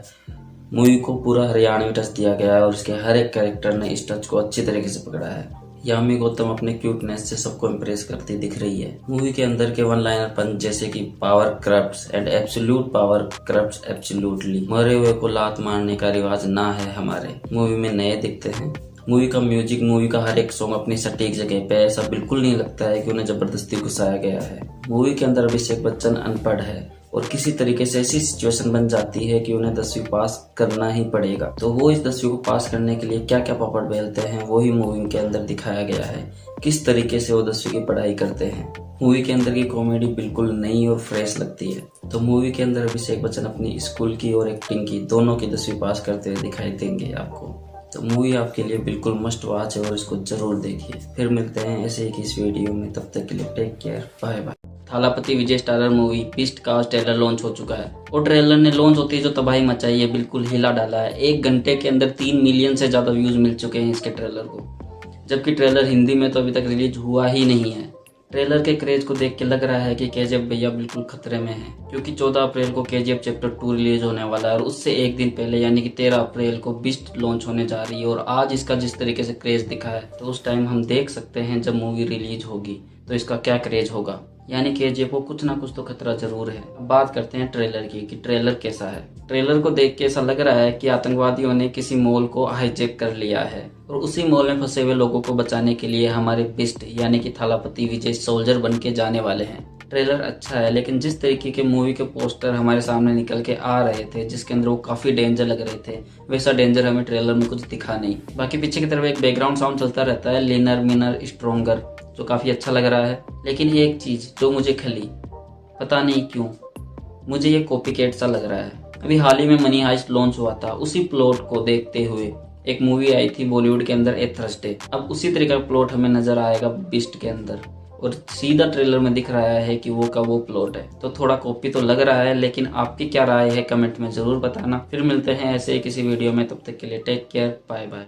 तो फ्रेंड्स, ट्रेलर से एक चीज पता लगी कि कोप यूनिवर्स का फर्स्ट चैप्टर सिंघम 3 के साथ खत्म हो जाएगा, तभी तो ट्रेलर के अंदर लिखा है the next chapter of cop universe. तो वैसा पुलिस फोर्स का ट्रेलर लॉन्च हो चुका है, लेकिन मुझे एक बात समझ में नहीं आई कि आप एक ही गलती बार बार क्यों करते हो। सीरीज में हमने पूरे एक्टर्स की फौज ली है, विवेक ओबरॉय, सिद्धार्थ मल्होत्रा, शिल्पा शेट्टी कुंद्रा, शरद केलकर, चेन्नई एक्सप्रेस वाले थंगपति, इन सबको देने के लिए आपके पास पैसे हैं, बड़ी बड़ी गाड़ियां उड़ाने के लिए आपके पास पैसे हैं, लेकिन पैसे नहीं है तो सिर्फ एक आदमी के लिए, और वो है एडिटर और वीएफएक्स। ना गंदा वीएफएक्स, हर बार बॉलीवुड वाले इसी चीज के लिए ट्रोल होते हैं, फिर भी ये गलती नहीं सुधारते। सीरीज आने तक वीएफएक्स में एडिटिंग हो सकती है तो प्लीज करवाओ, वरना जब आएगी तो सब लूल हो जाएगा। तो फ्रेंड्स, सीरीज की कहानी एकदम सिंपल है। एक आदमी दिल्ली के अंदर बम विस्फोट कर रहा है और पुलिस फोर्स को उसी को रोकना है। तो इस तरीके की कहानियां हमने पहले भी बहुत देखी है, लेकिन इंटरेस्टिंग ये होगा कि इसका प्रेजेंटेशन कैसा है। रोहित शेट्टी की मूवीज में बीजीएम अच्छा होता है, सुन के रोंगटे खड़े होते हैं। डायलॉग पे काम करने की जरूरत थी, खेल हम खेलेंगे, माँ ही रोती है, वैसा भी पुराना बॉलीवुड हो चुका है, अब कुछ नया लाइए। तो फ्रेंड्स, बता दूं, सीरीज के अंदर 7 एपिसोड होंगे और हर एक एपिसोड 40 से 50 मिनट का होगा। तो भाई साहब, आपने मुंबई पुलिस बहुत देख ली है, अब देखिए दिल्ली पुलिस, और धीरे धीरे अंडमान निकोबार पुलिस का नंबर भी आ जाएगा, क्योंकि रोहित शेट्टी का कोप यूनिवर्स अभी तो शुरू हुआ है। तो वैसा ट्रेलर 50-50 लगा है, ज्यादा उम्मीद ना रखते हुए वीडियो को यहीं खत्म करते हैं। ओके फ्रेंड्स, फिर मिलेंगे ऐसे किसी मूवी या ट्रेलर की बात करते हुए, तब तक के लिए टेक केयर, बाय बाय। अयालन का मतलब होता है पड़ोसी, यानी पड़ोसी आ रहे हैं अपने इस पोंगल पर। हेलो फ्रेंड्स, रिव्यू करेंगे trailer Ayalaan the destination of earth का। लेकिन फ्रेंड्स, रिव्यू करने से पहले इस मूवी के बारे में मैं आपको कुछ फैक्ट्स बताना चाहता हूं, जो सुनकर आप चौंक जाओगे कि ये कितने बड़े लेवल की मूवी है। पहला पॉइंट, क्योंकि ये मूवी साई-फाई जॉनर की है तो वीएफएक्स की बात करना तो बनता है। 4500 वीएफएक्स के साथ ये मूवी इंडियन सिनेमा की हाईएस्ट वीएफएक्स वाली मूवी बन चुकी है, और इससे पहले ब्रह्मास्त्र 4200 वीएफएक्स और बाहुबली 4000 वीएफएक्स के साथ पहले नंबर पे थी। दूसरा पॉइंट, ये मूवी 2016 से बन रही है, यानी कि 8 साल। पैशन देख रहे हो मेकर्स का, अपन तो 5 मिनट में रो देते हैं। तीसरा पॉइंट, इंडियन सिनेमा में पहली बार एलेक्सा LF कैमरे का यूज हुआ है इस मूवी को शूट करने में। चौथा पॉइंट, सोचो एक सॉन्ग को शूट करने में बैकग्राउंड में कितने डांसर ज्यादा से ज्यादा हो सकते हैं। मैं बताता हूँ, इस मूवी के अंदर एक सॉन्ग को शूट करने में 6000 से ज्यादा बैक डांसर यूज लिए गए हैं। गाने से याद आया, रजनीकांत की साई-फाई मूवी रोबोट का म्यूजिक तो आपको याद ही होगा, किसने दिया था? AR रहमान ने, तो वो ही इसके लिए म्यूजिक दे रहे हैं। फ्रेंड्स, हमें सबसे पहले फैटम VFX कंपनी को धन्यवाद देना चाहिए, जिन्होंने इंडिया के अंदर इतना बेस्ट VFX तैयार करके दिया है। अगर इस मूवी में कुछ भी ना हो तो सिर्फ VFX के लिए मैं ये मूवी जरूर देखूंगा। और आप, मूवी की स्टोरी एक एलियन की होगी जो धरती पर आएगा और एक नॉर्मल से इंसान को एबनॉर्मल बना देगा, और वो एबनॉर्मल इंसान है शिवा कार्तिकेयन। शिवा कार्तिकेयन और एलियन दुनिया को बचाने वाले हैं एक साइंटिस्ट से, जिसके पास साइंस की पावर है, और इस साइंटिस्ट का रोल किया है दमदार एक्टर शरद केलकर ने, यानी कि हीरो और विलन दोनों पावरफुल होने वाले हैं। तो भाई साहब, टीजर के बाद ट्रेलर को देखकर मेरा एक्साइटमेंट का लेवल तो पीक पर है। लेकिन एक बुरी खबर है भाई साहब, जब आपने इतना पैसा खर्च किया है तो इसका हिंदी अपडेट क्यों नहीं है? तो प्लीज रवि कुमार जी, इसको हिंदी में भी रिलीज करना, वरना हम रो देंगे। तो फ्रेंड्स, कमेंट करो यार अगर आपके पास में कोई हिंदी अपडेट हो तो। ओके फ्रेंड्स, फिर मिलते हैं ऐसे किसी मूवी या ट्रेलर की बात करते हुए, तब तक के लिए टेक केयर, बाय बाय। आज मैं आपको 3 ऐसी टाइम ट्रेवल मूवी बताने वाला हूं जिनको समझने में 99% व्यक्ति फेल हो जाएंगे और लास्ट में जाके एक्सप्लेनेशन का सहारा लेना ही पड़ेगा। लिस्ट में पहले नंबर पे मूवी है लूपर, जिसका कॉन्सेप्ट ये है कि फ्यूचर से आए इंसानों को मारना है ताकि फ्यूचर की पुलिस बॉडी ही ना ढूंढ सके और क्रिमिनल्स क्राइम करते रहें। लेकिन क्वेश्चन ये है, मूवी का हीरो जो फ्यूचर से आए खुद के ओल्ड जो को मार पाएगा? लिस्ट में दूसरे नंबर की मूवी है क्रिस्टोफर नोलन की टीनेट। हीरो को पास्ट में जाके वर्ल्ड वार से दुनिया को बचाने के लिए एक एल्गोरिथम को नष्ट करना है, लेकिन उल्टी चलती हुई गोलियां, पास्ट और फ्यूचर से चलते साथ में फाइट सीन, इनको देख के दिमाग कंफ्यूजन से फट जाएगा। लिस्ट में तीसरे नंबर पर मूवी है प्रीडेस्टिनेशन और इस मूवी के बारे में सिर्फ एक ही बात बोलूंगा, मूवी में सिर्फ एक ही शख्स है, सिर्फ एक, और ये बात आपको मूवी देख के नहीं मूवी समझ के पता लगेगा। One of the best time travel movie है आज तक की और यूट्यूब पे फ्री अवेलेबल। जिस तरह से बाहुबली फर्स्ट के बाद में कटप्पा ने बाहुबली को क्यों मारा एक स्लोगन बन गया था, अब उसी प्रकार सालार सीज फायर के बाद में एक और स्लोगन बनने वाला है, वर्दा और देवा दुश्मन क्यों बने। आखिरकार प्रशांत नील की मच अवेटेड मूवी सालार आज सिनेमाघरों में रिलीज हो चुकी है। मूवी की बात करने से पहले मैं एक बात करना चाहूंगा, ये जितने भी लोग इसे उग्रम की रीमेक बोल रहे हैं कृपया करके चुप हो जाएं प्लीज, हम पागल नहीं है। प्रशांत नील ने खुद अपने इंटरव्यू में बोला है कि ये उग्रम का रीमेक नहीं है, हाँ उससे थोड़ी बहुत इंस्पायर है, लेकिन आज मूवी देखने के बाद पता चला कि भाई साहब ये तो 24 कैरेट शुद्ध सोना है, कोई मिलावट नहीं। मूवी की बात करें तो भाई साहब ये एक अलग सिनेमा है, इसने केजीएफ के लेवल को भी क्रॉस कर दिया है। थिएटर में बैठने के बाद हम पूरे 3 घंटे खानसार नाम की एक काल्पनिक दुनिया के अंदर खो जाते हैं और वो भी हमें रियल लगती है। मूवी की स्टोरी की बात बिल्कुल नहीं करूंगा, कुछ भी यहाँ पर कहना स्पॉइलर होगा। मूवी देख के जब आप थिएटर से उठोगे तो आपके मन में बहुत सारे सवाल रह जाएंगे कि अब आगे क्या होगा इसके सेकेंड पार्ट में। मूवी की सिनेमाटोग्राफी की बात करें तो वो ही है डार्क थीम जो सेम टू सेम केजीएफ के अंदर थी। इस प्रकार के टॉपिक को दिखाने के लिए this type of technique is the Prashanth Neel. Acting की बात करें तो डायनासोर प्रभास भाई साहब पर्दे फाड़ दिए हैं। भाई साहब प्रभास जो है इन्हीं रोल में अच्छे लगते हैं, कहाँ आप उन्हें राम और राधे श्याम बना रहे। पृथ्वीराज सुकुमारन और श्रुति हसन जैसे कलाकारों ने मूवी को रियल बनाया है, लेकिन प्रशांत नील की मूवी में मूवी को लार्जर देन लाइफ बनाने का काम करते हैं साइड कलाकार और उनके अंदर अहम भूमिका होती है बच्चों की, चाहे वो बच्चों के द्वारा गाए गए तीनों सॉन्ग हो और वो लाल कपड़ों के अंदर जो बच्चों वाला सीन है, सॉरी स्पॉइलर हो जाए। वैसे मुझे तो ये समझ में नहीं आया मूवी को 18+ रखा क्यों है, इतनी मारकाट तो नॉर्मल फिल्मों में होती है यार। मूवी 18+ देख के घबराना मत, आप फैमिली के साथ आराम से इस मूवी को देख सकते हो, इसमें ऐसा कुछ भी नहीं है। तो फ्रेंड्स ऐसे सिनेमा को मिस मत करना, फिर बाद में गिल्ट होगा टीवी पर देखते हुए, फिर मुझे मत बोलना। ओके फ्रेंड्स, फिर मिलते हैं ऐसे किसी मूवी या ट्रेलर की बात करते हुए, तब तक के लिए टेक केयर, बाय बाय। भाई जहां टीजर ने हमें उम्मीदें दिलाई थी कि बॉलीवुड के अंदर साईफाई जोनर में कुछ मस्त माल बन रहा है, लेकिन ट्रेलर के अंदर भाई साहब आए, बंदर की तरह उछल कूद किए और मुंह दिखा के चल दिए। हेलो फ्रेंड्स, रिव्यू करेंगे गणपत ए हीरो इज बोर्न का। ट्रेलर को देखकर मैं एक बात 100% श्योरिटी के साथ कह सकता हूँ कि भाई साहब हमसे कुछ छुपाया जा रहा है। जब मूवी साईफाई है और गुड्डू को अमीरों की दुनिया से लड़ना है और मूवी का नाम भी गणपत ए हीरो इज बोर्न रखा गया है, तो भाई साहब लॉर्ड गणेशा की कोई ना कोई सुपर पावर तो हमें ट्रेलर के अंदर दिखाई जानी चाहिए थी। हो सकता है ये हमें डायरेक्ट मूवी के अंदर दिखाई दे, सेकंड पार्ट के लिए हाइप भी तो बनानी है। ट्रेलर की बात करूँ तो सिर्फ एक चीज के लिए थम्स अप करना पड़ेगा और वो है इस मूवी के VFX और विजुअल्स, मजा आ गया। एक्टिंग की बात करूं तो टाइगर श्रॉफ भाई साहब कब इनके शरीर से हीरोपंती वाला भूत निकलेगा, और डायलॉग वो ही टिपिकल बॉलीवुड वाले। ट्रेलर का स्टार्टिंग डायलॉग, जब मुझे डर लगता है मैं बहुत मारता हूं। डायलॉग लिखने वाले भाई साहब, ये साईफाई मूवी है, कोई मसाला मूवी नहीं, कुछ टेक्निकल बातें कर लो यार। इसके अलावा मूवी में हमें कृति सेनन और अमिताभ बच्चन भी दिखाई देंगे। कृति सेनन मूवी में फाइट कर रही है और अमिताभ बच्चन को जिसने लुक दिया है उसके लिए। मूवी की स्टोरी की बात करें तो मूवी के अंदर एक दीवार दिखाई देगी जिसके एक तरफ अमीरों की दुनिया और दूसरी तरफ गरीबों की दुनिया। अमीरों की दुनिया वाले गरीबों के ऊपर अत्याचार कर रहे हैं। अमिताभ बच्चन अमीरों से छुपकर एक फाइट क्लब चला रहे हैं एक योद्धा को ढूंढने के लिए जो अमीरों से लड़ सके, और भाई वो मिलता भी है, गुड्डू। लेकिन भाई साहब पैसों के लिए गुड्डू अमीरों के लिए फाइट करने लगता है। लेकिन भाई ईमान सबका जानता है, अब गुड्डू बनेगा गणपत और उसे मिलेगी सुपर पावर भगवान श्री गणेश से। बस इसके बाद की कहानी हमें गणपत 2 में दिखाई देगी, जिसके अंदर गणपत अपने भाइयों के लिए लड़ेगा और अमीरों का विनाश करेगा। अगर भाई ऐसा हुआ तो इसके फर्स्ट पार्ट को KGF फर्स्ट की तरह लोग देखे या ना देखे, लेकिन सेकेंड पार्ट के लिए जो हाइप क्रिएट होगी वो पर्दे फाड़ देगी। क्या आप इस बात से सहमत हो? कमेंट के अंदर जरूर बताना। फिर मिलते हैं ऐसे ही किसी ट्रेलर या मूवी की बात करते हुए, तब तक के लिए टेक केयर, बाय बाय।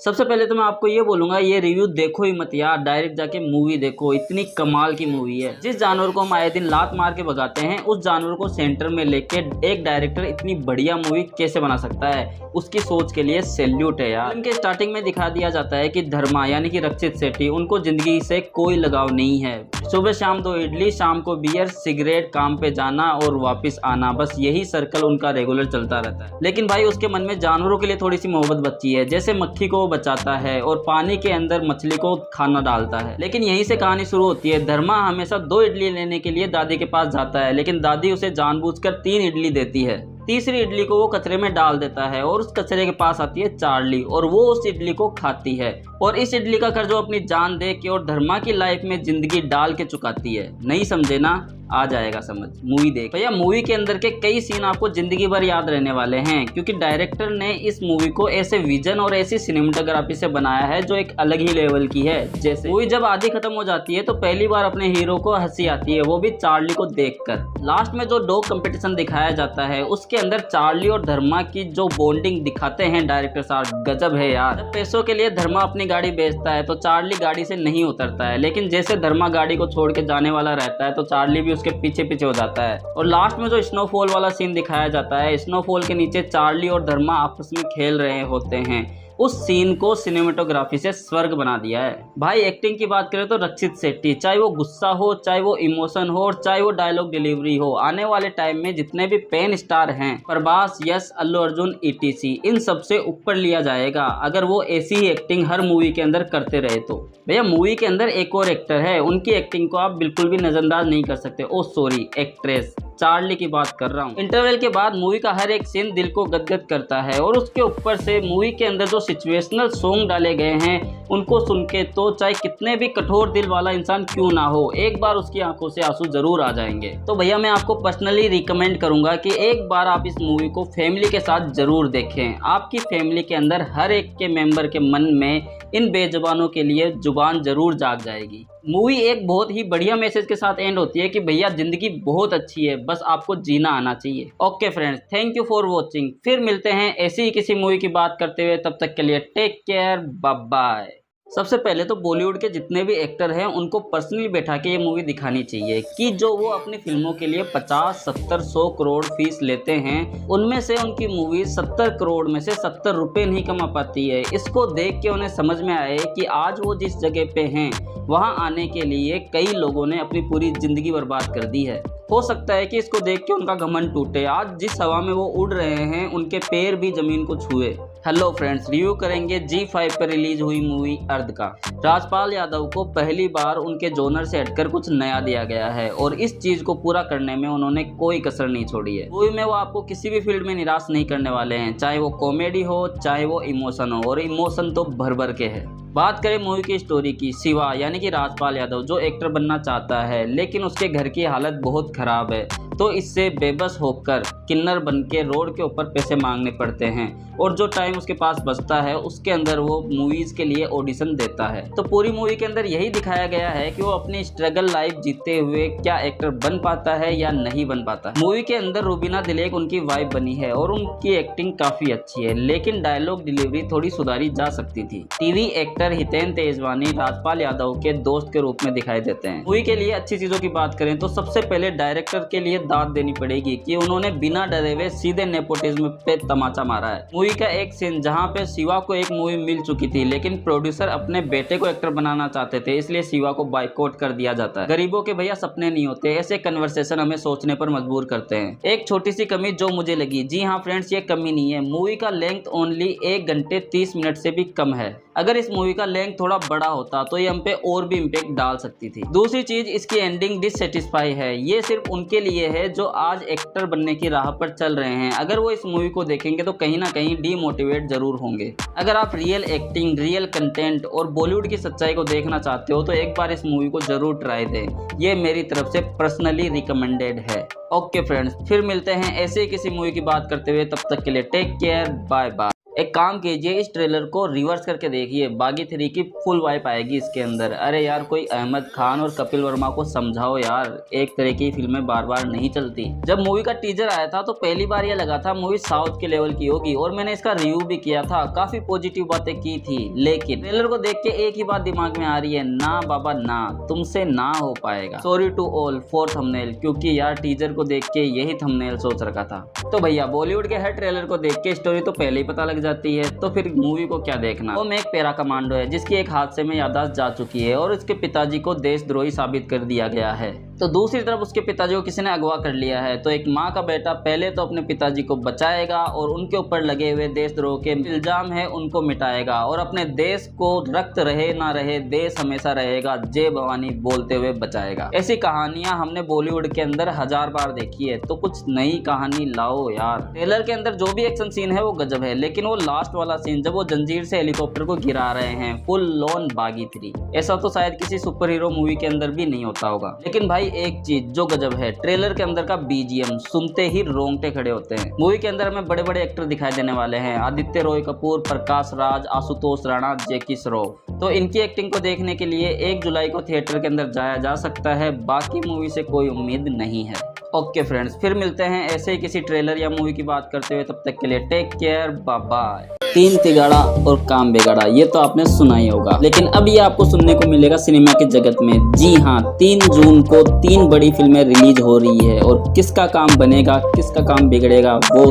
तो टाइम ही बताएगा। अब मैं आपको सस्पेंस में नहीं रखूंगा, मेरे पास में ऐसे 2 पॉइंट है जो ये प्रूव कर सकते हैं कि मूवी आगे जो जाने वाली है वो है विक्रम। लेकिन इससे पहले एक वार्निंग, हो सकता है कि आप ये वीडियो मूवी रिलीज होने के 1 दिन पहले या 2 दिन पहले या 3 दिन पहले देख रहे हो सकता है स्टैटिक्स चेंज हो जाएं जब तक। तो भाइयों प्लीज कमेंट के अंदर गाली मत बताओ। तो भैया, बुक माई शो से तो आप मूवी टिकट बुक करते ही होंगे, उसके अंदर एक पोल आता है, इंटरेस्टिंग पोल, कि आप इस मूवी के अंदर इंटरेस्टेड हैं या नहीं हैं। सबसे पहले बात करते हैं पृथ्वीराज की। तो पृथ्वीराज पर अभी तक 44,200 लोगों ने इंटरेस्ट दिखाया है। उसके बाद में है मेजर, और मेजर पर 1,16,000 लोगों ने इंटरेस्ट दिखाया है। और भैया सबसे बड़ा जो इंटरेस्ट दिखाया है वो है विक्रम के ऊपर। अभी तक 22 लाख से भी ज्यादा लोगों ने इंटरेस्ट दिखाया है।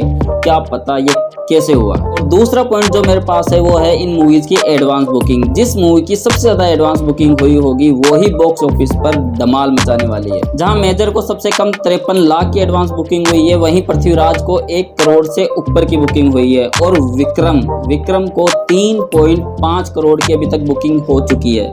तो यहाँ से भी आप अंदाजा लगा सकते हैं कि कौन सी मूवी फाड़ के रखने वाली है। तो अब बात करते हैं मेजर और पृथ्वीराज को पीछे छोड़कर सब लोग विक्रम की तरफ क्यों भाग रहे हैं। तो भैया, मेजर की 1 हफ्ते पहले स्क्रीनिंग हुई है और मूवी को काफी अच्छे रिव्यू मिले हैं, लेकिन इसको नकारने के 2 कारण है। पहला कारण कि इस तरीके की मूवी ऑडियंस देख चुकी है, जैसे कि शेरशाह। और दूसरा जो सबसे बड़ा कारण है महेश बाबू का कंट्रोवर्शियल बयान, बॉलीवुड मेरे को अफोर्ड नहीं कर सकता। तो भैया, अगर आपको बॉलीवुड अफोर्ड नहीं कर सकता तो हिंदी ऑडियंस भी अफोर्ड नहीं करना चाहेगी। तो ये 2 पॉइंट है जो मेजर मूवी को इस कलेश से बाहर फेंक देंगे। ये मेरा सब पर्सनल ओपिनियन है, प्लीज दिल के ऊपर मत लेना। दूसरे नंबर पर बात करते हैं पृथ्वीराज की। तो पृथ्वीराज के लिए तो सिर्फ एक नेगेटिव पॉइंट है और वो है अक्षय कुमार की एक्टिंग। अक्षय कुमार बिल्कुल भी ट्रेलर के अंदर पृथ्वीराज के रोल में नहीं दिखे हैं।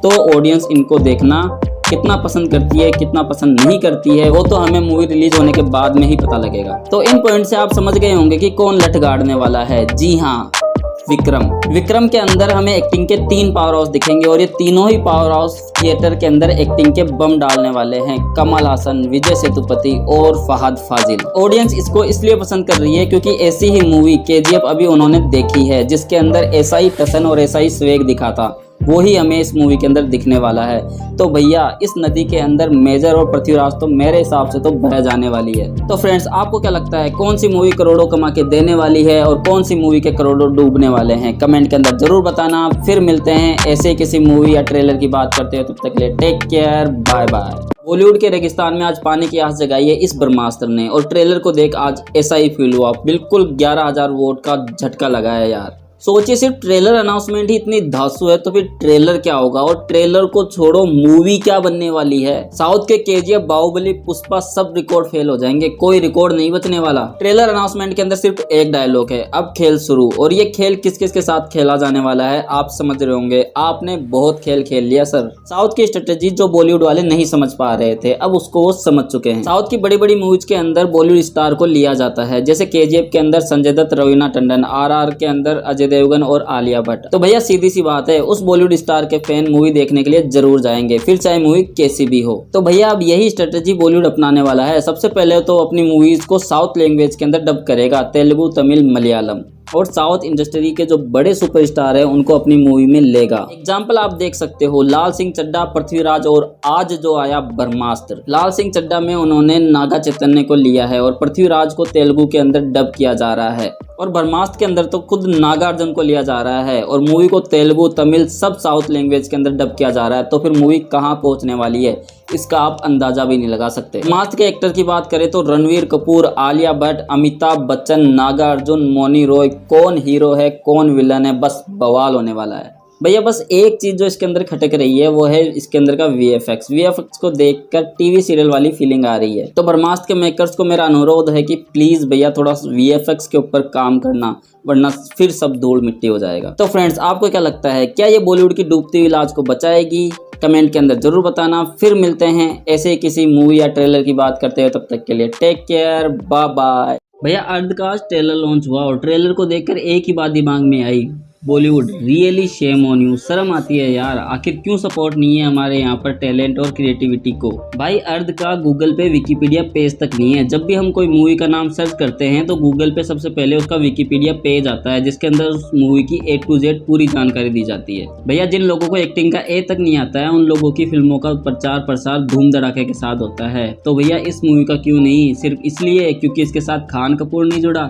आखिर कब तक इन नामों से बॉलीवुड चलता रहेगा और अपनी बेइज्जती करवाता रहेगा? आप और हमको जरूरत है ऐसी मूवीज को, ऐसे कंटेंट को सपोर्ट करने की। साउथ के एक बड़े स्टार, उन्होंने भी किन्नर रोल किया था। जी हाँ, उनका नाम है विजय सेतुपति और मूवी का नाम है सुपर डिलक्स। जिस किसी ने भी अभी तक ये मूवी नहीं देखी है जाके एक बार जरूर देखें, एक अलग ही प्रकार का एक्सपीरियंस होगा। तो बॉलीवुड के सुपरस्टार भाइयों, अगर आप ऐसा कुछ नया एक्सपेरिमेंट कर नहीं सकते तो कम से कम जो कर रहा है उसे सपोर्ट तो करो। तो अब बात करते हैं ट्रेलर की। ट्रेलर को देख के तो काफी मजा आया और जो इसके अंदर का इमोशन था वो तो एकदम बाप लेवल का था। राजपाल यादव, जिनको आज तक ऐसे रोल में नहीं देखा गया है, वो ज्यादातर कॉमेडी ही करते हैं। एकदम नया लुक है उनका और एक नया एक्सपेरिमेंट है। मूवी के अंदर राजपाल यादव के अपोजिट रूबिका डिलेक दिखने वाली है, जो बिग बॉस 14 की विनर भी रह चुकी है। उनकी एक्टिंग के बारे में बस ये कह सकते हैं कि ठीक ठाक है, क्योंकि ट्रेलर के अंदर उनको कम ही स्पेस मिला है। अब मूवी देखने पर ही पता लगेगा कि उनकी एक्टिंग कैरियर कहां तक जाता है या फिर यहीं फ्लॉप हो जाता है। मूवी की स्टोरी की बात करें तो शिवा यानी कि राजपाल यादव, जो एक्टर बनने के लिए मुंबई आता है, लेकिन कम हाइट के कारण उसे बटला बोलकर हर जगह से भगा दिया जाता है। तो ऐसे में घर चलाने के लिए वह किन्नर का रूप लेके चौराहे पर, सड़कों पर लोगों से पैसे मांगता है और इस काम में उसकी बीवी उसका पूरा साथ देती है। तो हमें अब यही देखना है कि वो इतना सारा स्ट्रगल सहन करके एक्टर बन पाता है या नहीं बन पाता है, यही हमें मूवी के अंदर दिखाया जाएगा। तो भैया मेरा तो कहना यही है कि बॉलीवुड के खान कपूर को एक बार साइड में रखकर इस मूवी को इतना सपोर्ट किया जाए कि ये मूवी थिएटर तक पहुंच जाए और हम इसे थिएटर में एक्सपीरियंस कर सके। तो क्या आप भी चाहते हैं ये मूवी थिएटर के अंदर रिलीज हो? अगर हाँ तो कमेंट के अंदर जरूर बताएं। वैसे मूवी 10 जून को G5 पे तो रिलीज हो ही रही है। तो भैया फिर मिलते हैं फिर किसी मूवीज या ट्रेलर की बात करते हुए, तब तक के लिए take care, bye bye.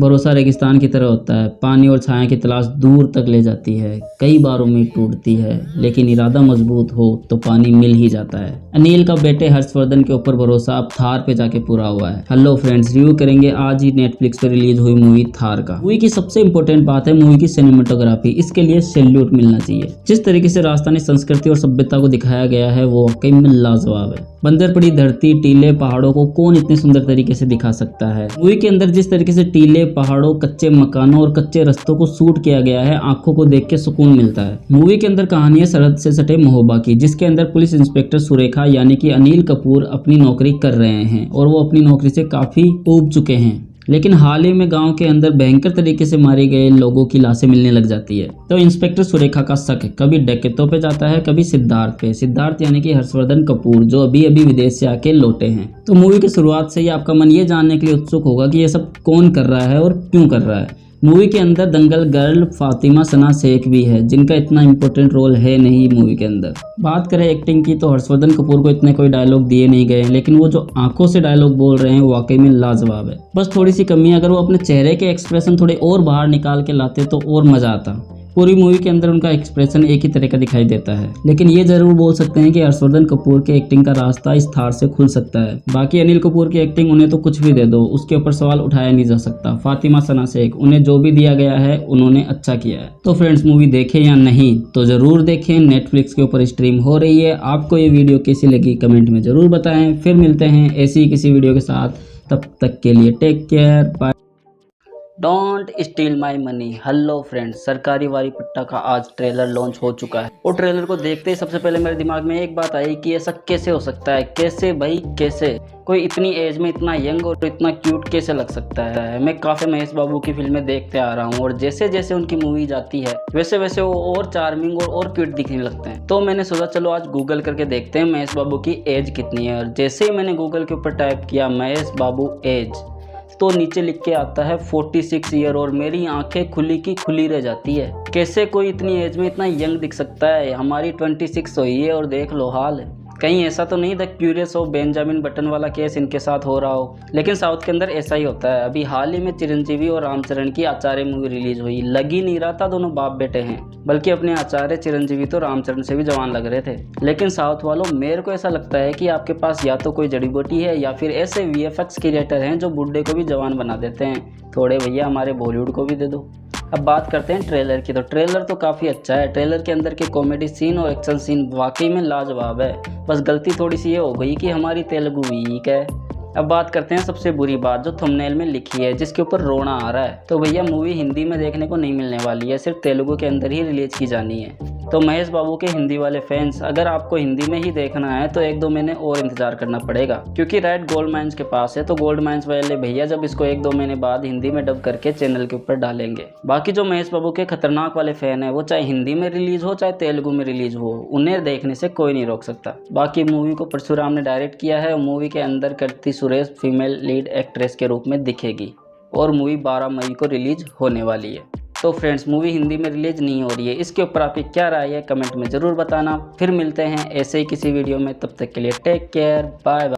He is the biggest criminal, he is the biggest businessman, he is the biggest national issue। जी हाँ, सिनेमा के वर्ल्ड में आज एक बिगेस्ट नेशनल इशू आ चुका है जो पूरे सिनेमा वर्ल्ड को हिला देगा। बात करता हूँ the biggest movie of Indian cinema. जी हाँ, KGF चैप्टर 2 का ट्रेलर आज लॉन्च हो चुका है। इस ट्रेलर ने जो आज तबाही मचाई है वो आप देख सकते हैं। और ये किस लेवल की मूवी होने वाली है, इस बात का अंदाज़ा सिर्फ आप इस बात से लगा सकते हैं कि 1 घंटे के अंदर 1 मिलियन से ज़्यादा व्यूज़ आ रहे हैं इस ट्रेलर को। यानी इसके फैंस में इसको देखने का जज्बा किस लेवल पर है आप देख सकते हैं। बात करते हैं ट्रेलर की। ट्रेलर काफ़ी शानदार है। फिल्म में यस यानी कि वायलेंस वायलेंस वायलेंस तबाही मचा दी है बिल्कुल। जहां ट्रेलर की शुरुआत ही इस बात से होती है जो लोगों के जहन में कब से गूंज रही है कि अब क्या होगा। गरुड़ा को मारने के बाद में रॉकी भाई क्या करेगा। रॉकी भाई को जहां एक नेशनल इशू बताया गया है, एक तो उसके सामने पूरी इंडिया की सरकार है और दूसरी तरफ अधीरा जो अपने KGF को लेने के लिए वापस आ रहा है। ट्रेलर के अंदर जितने भी डायलॉग हैं वो सब सुपर से ऊपर है और हर एक डायलॉग गूज़बम्प देता है। और संजय दत्त का लुक, उसका तो क्या ही कहना। ऐसे विलन के आगे तो हीरो भी फेल लगते हैं। बाकी ट्रेलर बहुत ही शानदार, एकदम सुपर लेवल का है। अगर नहीं देखा है तो जाकर जल्दी से देख लीजिए। और आपको ट्रेलर कैसा लगा कमेंट में ज़रूर बताइए। अगर वीडियो अच्छा लगा हो तो वीडियो को लाइक करना और सब्सक्राइब करना। फिर मिलते हैं ऐसे ही किसी ट्रेलर के साथ, ऐसे ही किसी वीडियो के साथ। तब तक के लिए टेक केयर। अगर फिल्म मेकिंग एक कला है तो उस कला के भगवान हैं SS राजामौली सर। अगर इस तरीके की फिल्में SS राजामौली सर बार बार देते रहे तो वो दिन दूर नहीं जब उनके नाम के आगे ब्रैकेट में लिखा होगा the god of Indian cinema. जी हाँ फ्रेंड्स, आज बात कर रहा हूँ आज ही सिनेमाघरों में रिलीज हुई फिल्म RRR की। बाहुबली 2 जो 2017 में रिलीज हुई थी, उसके 5 साल बाद यानी कि आज 2022 में एस राजामौली सर लेके आए हैं RRR। मूवी तो 2 साल पहले ही रिलीज हो जानी थी, लेकिन कोरोना के कारण इसे डिले पे डिले किया गया। कुल मिला के आज ये फिल्म सिनेमाघरों में रिलीज हो चुकी है। RRR किस लेवल की फिल्म है, इसका अंदाजा तो सिर्फ मेरी इस बात से लगा सकते हैं कि 400 करोड़ में बनी है फिल्म, जो बाहुबली से काफ़ी ज़्यादा है। आज रिलीज होने से पहले तक इसने 900 करोड़ का बिजनेस कर लिया है। अब आप ये सोच रहे होंगे 900 करोड़ कैसे? OTT प्लेटफॉर्म, म्यूजिक राइट्स और अन्य कई प्रकार के राइट्स जहाँ पे मूवी बिकती है, उस तरीके से इसने 900 करोड़ कमा लिए हैं। अब आगे की कमाई इसकी सिनेमाघरों में होने वाली है, तो रिकॉर्ड तो टूटने पक्का है। और रिकॉर्ड टूटेंगे क्यों नहीं, फिल्म को 7000 से भी ज़्यादा वर्ल्ड वाइड स्क्रीन पर रिलीज किया गया है, जहाँ ये हर डायरेक्टर का सपना रहता है कि मेरी फिल्म 2000 से ज़्यादा स्क्रीन पर रिलीज हो जाए तो मैं कमाई कर लूँगा, लेकिन ये मूवी 7000 से ज़्यादा स्क्रीन पर रिलीज हो रही है। तो इसका अंदाज़ा आप लगा सकते हैं कि फिल्म का लेवल किस हाइप पर है। अब बात करते हैं मूवी की, क्या ये बाहुबली लेवल की है या फिर उससे भी काफ़ी ऊपर है। बात करते हैं फिल्म के प्लॉट की। स्टोरी कुछ इस प्रकार है, रुकिए स्पॉइल नहीं दे रहे हैं हम आपको। फिल्म का प्लॉट कुछ इस प्रकार है, फ्रेंडशिप, फिर दुश्मनी, फिर वापस फ्रेंडशिप। इस प्रकार की प्लॉट वाली फिल्में हमने बहुत देखी है, लेकिन उस सेम प्लॉट को किस प्रकार से प्रेजेंट किया जाता है, यही एक डायरेक्टर की खासियत होती है, जो उसे बाकी मूवी से अलग बनाती है। मूवी के अंदर एस राजामौली का इमेजिनेशन शानदार है। मूवी के एक सीन पर काम किया गया है। मूवी के अंदर जूनियर NTR और रामचरण ने जो 2 साल की मेहनत की है वो साफ दिखाई देती है। दोनों का बॉडी ट्रांसफॉर्मेशन, डांसिंग, एक्टिंग एकदम लाजवाब है। मूवी के अंदर अजय देवगन का कैमियो रोल है, लेकिन वो रोल भी काफ़ी इम्पोर्टेंट है। बाकी आलिया भट्ट जो रामचरण की वाइफ के रूप में नजर आई है, उनका भी काम काफ़ी अच्छा है। एक्शन सीन फिर बाहुबली की तरह वो ही ग्रांड लेवल के हैं। और सबसे अच्छी बात जो मुझे एस राजामौली की डायरेक्टिंग में पसंद आती है, वो किस तरीके से म्यूजिक का यूज़ करते हैं, किस तरीके से वो सॉन्ग का यूज़ करते हैं। जैसे एक इमोशनल सीन चल रहा है और उसके पीछे का जो बैकग्राउंड म्यूजिक है, मज़ा आ जाता है। अब बात करते हैं मूवी देखनी चाहिए या नहीं देखनी चाहिए। तो सीधी सी बात है, मूवी तो देखनी ही चाहिए, क्योंकि इस प्रकार का सिनेमा हमें हर रोज़ देखने को नहीं मिलता है। इस चीज़ को एक्सपीरियंस करने के लिए आपको हॉल में जाना ही चाहिए। कहीं ऐसा ना हो कि कोई आपका फ्रेंड मूवी देख के आ जाए और आपके सामने पूरी स्टोरी स्पॉइल कर दे, तो मूवी का पूरा मज़ा ख़राब हो जाएगा। तो जल्दी से अपनी टिकट बुक कीजिए और पहुंच जाइए। मुझे जो मूवी का सबसे अच्छा सीन लगा, जूनियर NTR के कंधों के ऊपर रामचरण बैठे हैं और वहां पे जो फाइटिंग सीन चल रहा है, आहा मजा आ गया देख के बिल्कुल। और आपको मूवी के अंदर कौन सा सीन सबसे अच्छा लगा है, कमेंट में जरूर बताना। बाकी रिव्यू अच्छा लगा हो तो वीडियो को लाइक करना और चैनल को सब्सक्राइब करना। फिर मिलते हैं ऐसी ही किसी मूवी के साथ, तब तक के लिए take care, bye bye. The much awaited movie KGF 2 का तूफान सॉन्ग हाल ही में रिलीज कर दिया गया है, जिसे MRT म्यूजिक चैनल पर रिलीज किया गया है। सॉन्ग काफ़ी शानदार लग रहा है। ब्लैक एंड वाइट सेट में रॉकी भाई यानी कि यस बहुत ही शानदार दिख रहे हैं। तो फ्रेंड्स जाके और देखिए, वीडियो को लाइक। रालिफ गालिफ चालिफ, जिसका सीधा मतलब ये है, या तो धर्म बदलो या भाग जाओ या फिर मारे जाओ। जी हाँ फ्रेंड्स, आज बात कर रहे हैं हाल ही में रिलीज़ हुई फिल्म द कश्मीर फाइल्स की। जिन्होंने भी फिल्म देख ली है या फिर नहीं देखी है, सबको ये पता है कि ये कहानी 1990 की, जब कश्मीरी पंडितों ने कश्मीर छोड़ा था। आज सब बात कर रहे हैं कश्मीरी पंडितों के साथ कितना बुरा हुआ है, लेकिन इस बात से पहले हमें ये बात समझनी होगी कि ये हुआ क्यों। मूवी ने इतनी बड़ी हाइप क्रिएट कर दी है कि चारों तरफ यही बात हो रही है, आखिर कश्मीरी पंडितों के साथ इतना बुरा हुआ है। लेकिन जहन में सबसे पहले यही सवाल आता है कि आखिर क्यों इंसान के दिमाग में इतनी भयंकर नफरत पैदा हो गई कि वह एक इंसान को मारने के लिए तैयार हो गया, वो भी जानवरों की तरह। पहले थोड़ी सी बात ये करते हैं कि ऐसा क्यों हुआ। अगर हम पीछे की तरफ जाएं तो इसके शुरू होने के हमें 2 कारण दिखाई देते हैं। पहला ये अफगानिस्तान और रसिया का वार, जिसके अंदर अफगानिस्तान के अंदर टेररिस्ट तैयार किए जा रहे हैं। दूसरा ये 1986 के अंदर गुलाम मोहम्मद शाह की सरकार बनती है। वो एक नोटिस जारी करते हैं जिसके अंदर लिखा होता है कि शिव मंदिर को तोड़कर वहाँ पर मस्जिद बनाया जाए। अब जाहिर है इस बात से जो वहाँ पे कश्मीरी पंडित है उनको आघात पहुँचेगा, तो इसके लिए वो इसके खिलाफ खड़े हो जाते हैं। अब उसी बीच 1987 में वहाँ पे विधानसभा चुनाव होते हैं, जिसके अंदर टेररिस्ट पार्टियाँ, आतंकवादी पार्टियाँ सभी भाग लेती है। लेकिन कश्मीर की जनता उन सभी को नकार के BJP की सरकार को जिताती है, जिससे ये पता लग जाता है कि वहाँ की जनता बिल्कुल भी ये नहीं चाहती कि वहाँ पे टेररिस्ट आए और ये एक आतंकवादी राज्य बनकर रह जाए। और यहीं से शुरुआत होती है जेनोसाइड की, जिसमें आतंकवादी पार्टी और कट्टरपंथी पार्टियों को पता लग जाता है कि इस तरीके से हम यहाँ पे राज नहीं कर सकते। तो वहीं से जहर फैलना शुरू होता है और वह वहाँ की आम जनता को यानी कि मुसलमानों को पंडितों के खिलाफ भड़काना शुरू करती है। अब पंडितों पर अत्याचार होना शुरू होते हैं और वही चीज़ें हमें दिखाई गई है फिल्म के अंदर। फिल्म के अंदर दिखाया गया है कि डर को पैदा करने के लिए किस तरीके से जो बड़ी बड़ी ओहदे वाले लोग हैं उनको मारा जाता है। जैसे विधानसभा पार्टी के नेता टीका लाल जी को मार दिया जाता है, कोर्ट के सबसे बड़े न्यायाधीश को मार दिया जाता है। अब इन बड़े बड़े ओहदे वाले व्यक्तियों को मरते हुए देख वहाँ के आम पंडितों को ये लगता है कि अब हमारी भी जान खतरे में है। तो 19 जनवरी 1990 को वहाँ से कहा जाता है कि 2 लाख से ज़्यादा पंडित बाहर निकले थे। ये तो एक लिखी हुई बात है, लेकिन पता नहीं कितने पंडित वहाँ से बाहर निकले होंगे। अब बात करते हैं फ़िल्म की। फ़िल्म के अंदर जितनी चीज़ें दिखाई गई है वो एकदम सच है और एकदम रियलिस्टिक है। फ़िल्म के लिए नेगेटिव बोलने वाले कह रहे हैं कि सब बनावटी है, सब दिखावटी है, लेकिन देखा जाए तो फ़िल्म का एक एक सीन असली है। फ़िल्म के अंदर एक इंटरव्यू का सीन है जिसके अंदर बिट्टा कराटे का इंटरव्यू एक इंटरव्यूअर ले रहा होता है। वो इंटरव्यू आज भी यूट्यूब पे पड़ा है और उसके अंदर जैसे बिट्टा कराटे ने बातें बोली है वो की वो सेम ली गई है। फिल्म का एक एक सीन रियल लगता है। सभी एक्टर ने एक्टिंग काफ़ी अच्छी की है। खास बात करें तो अनुपम खेर और मिथुन चक्रवर्ती बिल्कुल ही जमे हैं अपने रोल में। जिया है उन्होंने इस रोल को। अगर आप थोड़ा सा रिसर्च करें और जाके देखें तो 2 साल पहले अनुपम खेर ने भी इस टॉपिक के ऊपर काफ़ी बात की है। ऐसे टॉपिक में मूवी बनाना वास्तव में एक रिस्क लेने के बराबर है। जहाँ कहीं देखा जाए तो बॉलीवुड ऐसी बातें करने से भी कतराता है, लेकिन डायरेक्टर विवेक अग्निहोत्री ने ऐसे टॉपिक पे फिल्म बनाई है। उनके इस जज्बे को सैल्यूट है। इस सच्चाई को काफ़ी दबाया गया है, लेकिन कहा जाता है ना, जब सच्चाई धरती फाड़ के लावे की जैसे बाहर निकलती है तो फिर यही होता है जो आज हमें देखने को मिल रहा है। अभी जब रिलीज हुई उसको सिर्फ 600 स्क्रीन दी गई थी और पहले दिन इसने 3 करोड़ कुछ रुपए का बिजनेस किया। लेकिन जैसे जैसे फिल्म लोगों तक पहुंची, लोगों ने इसको इतना प्यार दिया कि 600 की जगह 2000 स्क्रीन करनी पड़ी। जहां इसकी 3 करोड़ थी पहले दिन की कमाई, तीसरे दिन जाके ये 3 गुना हो गई। लगभग 400% की वृद्धि देखी गई है इसके अंदर। आगे भी ये कई रिकॉर्ड तोड़ने वाली है। बाकी मूवी देखिए और देख के कमेंट में बताइए कि आपके दिलों और दिमाग पर इस मूवी का क्या असर पड़ा। हर जेनोसाइड का लास्ट में यही अंत होता है। मारे बेचारे आम लोग जाते हैं और मज़े दूसरे उठाते हैं। यहाँ भी ऐसा ही हुआ है। सिर्फ राजनीति के कारण, एक जगह हथियाने के कारण कितने मासूम लोगों की जान ली गई है। बिट्टा कराटे जिसका रियल इंटरव्यू है, उसने कबूला है कि मेरे साथ धोखा हुआ है।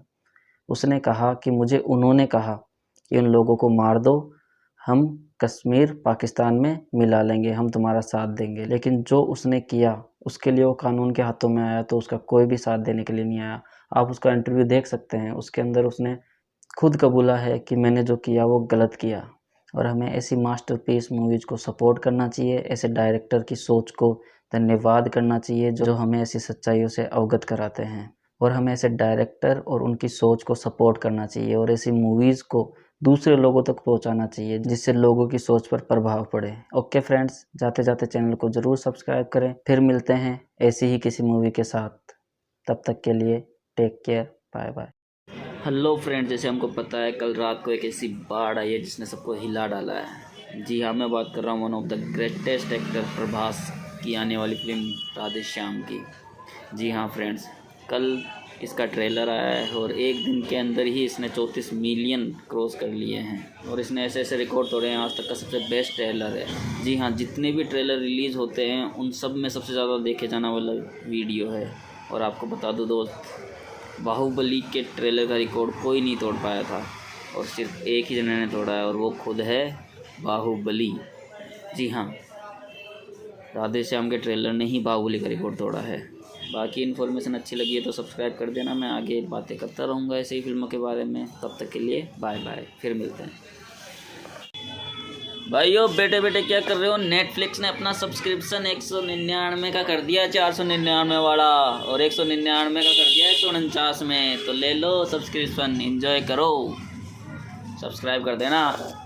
भाई साहब जान ले लो मेरी, इससे पहले मैंने आज तक किसी भी मूवी या सीरीज का ऐसा फर्स्ट लुक नहीं देखा। लंबे समय के इंतजार के बाद में आज आखिरकार नेटफ्लिक्स ने हमें हीरा मंडी का फर्स्ट लुक दे दिया है, वरना बंसाली साहब तो इसको बार बार रीशूट करने में लगे थे। फ्रेंड्स, ये सीरीज नेटफ्लिक्स की मोस्ट वॉच वेब सीरीज बनने वाली है। प्रूफ करूंगा कुछ पॉइंट के साथ। सबसे पहले तो संजय लीला बंसाली सर अपनी सिनेमेटोग्राफी में जो आर्ट वर्क, बड़े बड़े set, costume design, BGM, music के साथ करके देते हैं, वो एक अलग ही दुनिया बना देते हैं। और हीरा मंडी की दुनिया उनके पहले के बंसाली प्रोजेक्ट से एक लेवल पर दिखाई दे रही है। दूसरा टॉपिक सिलेक्शन, हीरा मंडी एक रियल दुनिया है। इसका इतिहास बहुत पुराना है, जो वर्तमान में पाकिस्तान के लाहौर में स्थित है। हीरा मंडी को 1600 ईस्वी में मुगलों ने बसाया था। यहाँ पर तवायफ नाचती थी मुगलों के लिए, फिर अंग्रेजों के लिए, और आज भी ये पाकिस्तान का रेड अलर्ट एरिया है। सीरीज में हमें कहानी स्वतंत्रता के समय की दिखाई जाएगी, यानी कि 1940-50 के आसपास के समय की, और ये एक रियल इंसिडेंट होने वाला है,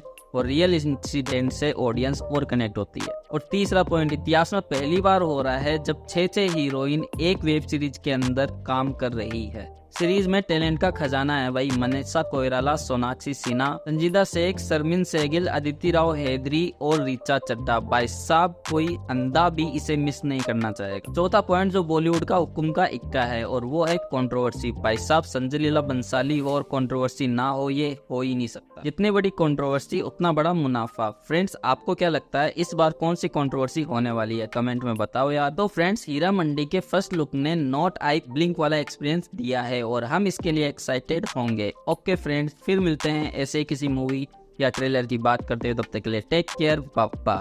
आज मैं बताने वाला हूं आपको 3 ऐसी live dive repeat time loop movie, जिनका टाइम लूप देखकर आप खुद उस टाइम लूप में फंस जाओगे, और पूरी मूवी में आपके दिमाग में यही चलता रहेगा कि ये हीरो इस टाइम लूप से कैसे निकलेगा। लिस्ट में पहले नंबर पर मूवी है एज ऑफ टुमारो। इस मूवी के अंदर एक अमेरिकन सोल्जर एक टाइम लूप में फंसने के बाद में बार बार मरते और जीवित होते हुए एलियन से लड़ना सीखता है। तो मूवी के अंदर यही देखना है, क्या ये अमेरिकन सोल्जर अमेरिकन सेना को एलियन से जिता पाएगा। इसमें दूसरे नंबर पे मूवी है सोर्स कोड, जिसके अंदर एक ट्रेन में हो चुके विस्फोट को रोकने के लिए उसमें मारे जा चुके एक व्यक्ति के शरीर में सोर्स कोड के जरिए उसके शरीर में जाके 8 मिनट पहले उस विस्फोट को रोकना है। क्या ये विस्फोट रोका जाता है या नहीं रोका जाता है, मूवी में देखिए। लिस्ट में तीसरे नंबर की मूवी है साउथ की मनाडू। अपने हीरो को जैसे ही पता लगता है कि सीएम की हत्या होने वाली है, वो सीएम को बचाने जाता है, लेकिन किसी न किसी कारण से बार बार मारा जाता है। अब क्या वह टाइम लूप में फंसने के बाद में सीएम को बचा पाएगा? बर्लिन के रिव्यू के जरिए मैं एक सच्चाई बताने वाला हूँ आपको। क्या इस सच्चाई के लिए आप तैयार हैं? अगर तैयार हैं तो वीडियो शुरू करते हैं।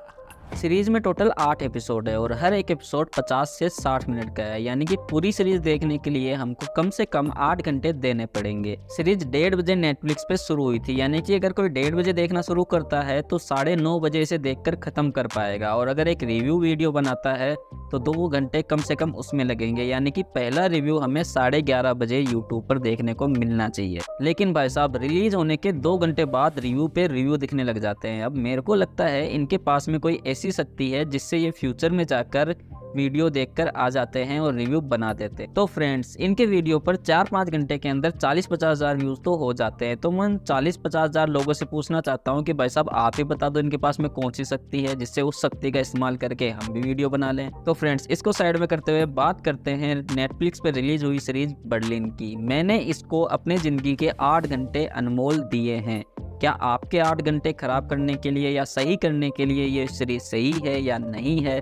चलिए फ्रेंड्स देखते हैं। तो सीरीज की कहानी है बर्लिन और उसकी टीम, जिसके अंदर दमियन, कैमरिन, कैला, ब्रूस और रियो है, जो पेरिस के घराने हैं। उनके पास डायमंड के बेशकीमती हार हैं। उन्हें चोरी करने का प्लान ये बनाते हैं, और इन हार की कीमत 44 मिलियन यूरोज है। सीरीज के शुरू के 4 एपिसोड में चोरी की कहानी दिखाई जाती है, और अंत के 4 एपिसोड में चोर पुलिस का खेल और कैरेक्टर की स्टोरी दिखाई जाती है। मनी हाइस्ट के बाद में एक क्वेश्चन ये था कि प्रोफेसर के बाद में बर्लिन इतना फेमस क्यों हुआ, जिसके लिए एक पूरी की पूरी सीरीज डेडिकेट कर दी। तो उसका आंसर ये है कि कितनी भी वर्स्ट सिचुएशन क्यों ना हो, बर्लिन हमेशा खुद को शांत रख पाता है और यही इस सीरीज के अंदर दिखाया गया है। सीरीज की स्टार्टिंग बहुत शानदार है और 4 एपिसोड तक आपको ये फुल मनी हाइस्ट वाला मजा देती है, लेकिन जैसे ही 5वां एपिसोड शुरू हुआ तो मेरे को लगा कि मैं इसको अब क्यों देख रहा हूँ, क्योंकि इसके अंदर अब कुछ बचा नहीं था सिर्फ कैरेक्टर स्टोरी के अलावा। इस टाइम ऐसा लगा कि अब इसको छोड़ देते हैं, लेकिन भाई साहब मेरा काम है रिव्यू करना, तो मैंने सीरीज को पूरा देखा और इसके बाद इंट्रोड्यूस किया जाता है रकेल और एलिसिया को। तब ऐसा लगा कि भाई साहब अब मजा आने वाला है, लेकिन सिर्फ उनको शक्ल दिखाने के लिए लाए थे।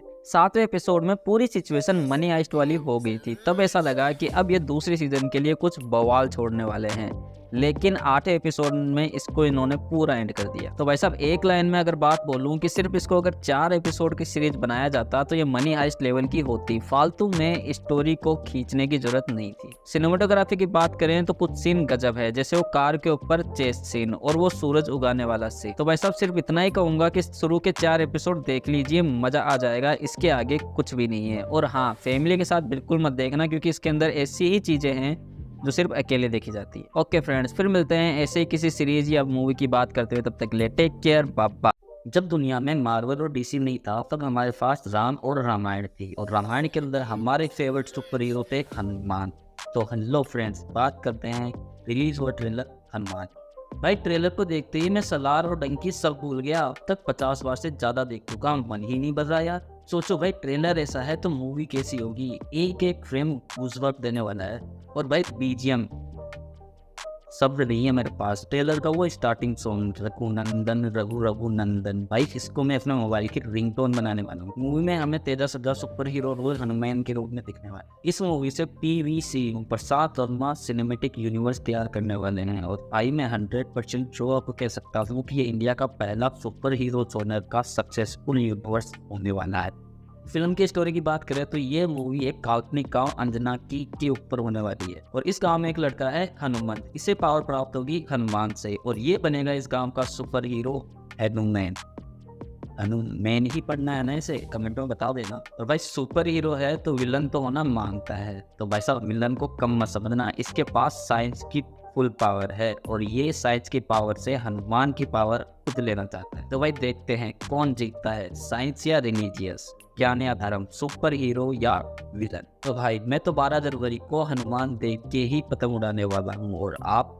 ओके फ्रेंड, फिर मिलते हैं ऐसे किसी मूवी या ट्रेलर की बात कर दे, तब तक के लिए टेक केयर, बाय। पूरी दुनिया में इजराइल वर्सेज हमास, लेकिन इंडियन सिनेमा में ओनली इंडिया वर्सेज पाकिस्तान चल रहा है। इधर 2 में सनी पाजी पाकिस्तान से कटोरा लेकर भीख मंगवा रहे हैं, और इधर इंडिया पाकिस्तान के मैचों में जिस तरीके से इंडिया पाकिस्तान को हरा रहा है, लग रहा है कहीं पाकिस्तान की डिक्शनरी से जीत वर्ड गायब ना हो जाए। और भाई साहब अब टाइगर 3 में रियल स्टार सलमान खान पाकिस्तान की वाट लगाने वाले हैं। भाई साहब इतनी बेइज्जती देखकर कहीं पाकिस्तान हमला ना कर दे हमारे ऊपर। हमला कर दिया तो चलो छोड़ो यार, ज्यादा बेइज्जती हो जाएगी। हेलो फ्रेंड्स, रिव्यू करेंगे one of the best awaited movie trailer tiger 3 का। ट्रेलर का स्टार्टिंग डायलॉग ही आपके रोंगटे खड़े कर सकता है। देश के अमन और शांति के बीच कितना फासला है, सिर्फ एक आदमी का। क्योंकि भाई यशराज फिल्म का स्पाई यूनिवर्स है, तो पैसे की कोई कमी नहीं है, पानी की तरह बहा देंगे। ट्रेलर के अंदर एक्शन सीन, बीजीएम, लोकेशन और कॉस्ट्यूम भाई साहब धांसू लग रहे हैं, पैसा दिख रहा है। और बात जब धन की कर रहे हैं तो भाई साहब भाईजान का नाम जिस मूवी के साथ जुड़ जाता है तो भाई का स्टारडम ही काफ़ी है मूवी को 300-400 करोड़ दिलाने के लिए। और इस बार ये बात भाई के स्टारडम की इज्जत पर आ गई है, क्योंकि पिछली कुछ फिल्में किसी का भाई किसी की जान, राधे जैसी मूवी कुछ कमाल कर नहीं पाई है। मूवी की स्टोरी की बात करें तो भाई को इस बार अपनी फैमिली या देश में से एक को चुनना होगा, तो मूवी के अंदर में यही देखना है कि भाईजान किस चीज़ को चुनते हैं। और हाँ, टाइगर 3 के अंदर ऋतिक रोशन और शाहरुख खान दोनों दिखने वाले हैं। क्यों बताने की जरूरत है, कमेंट के अंदर आप ही बता दो यार। ओके फ्रेंड्स, फिर मिलते हैं ऐसी किसी मूवी या ट्रेलर की बात करते हैं, तब तक के लिए टेक केयर, बाय बाय।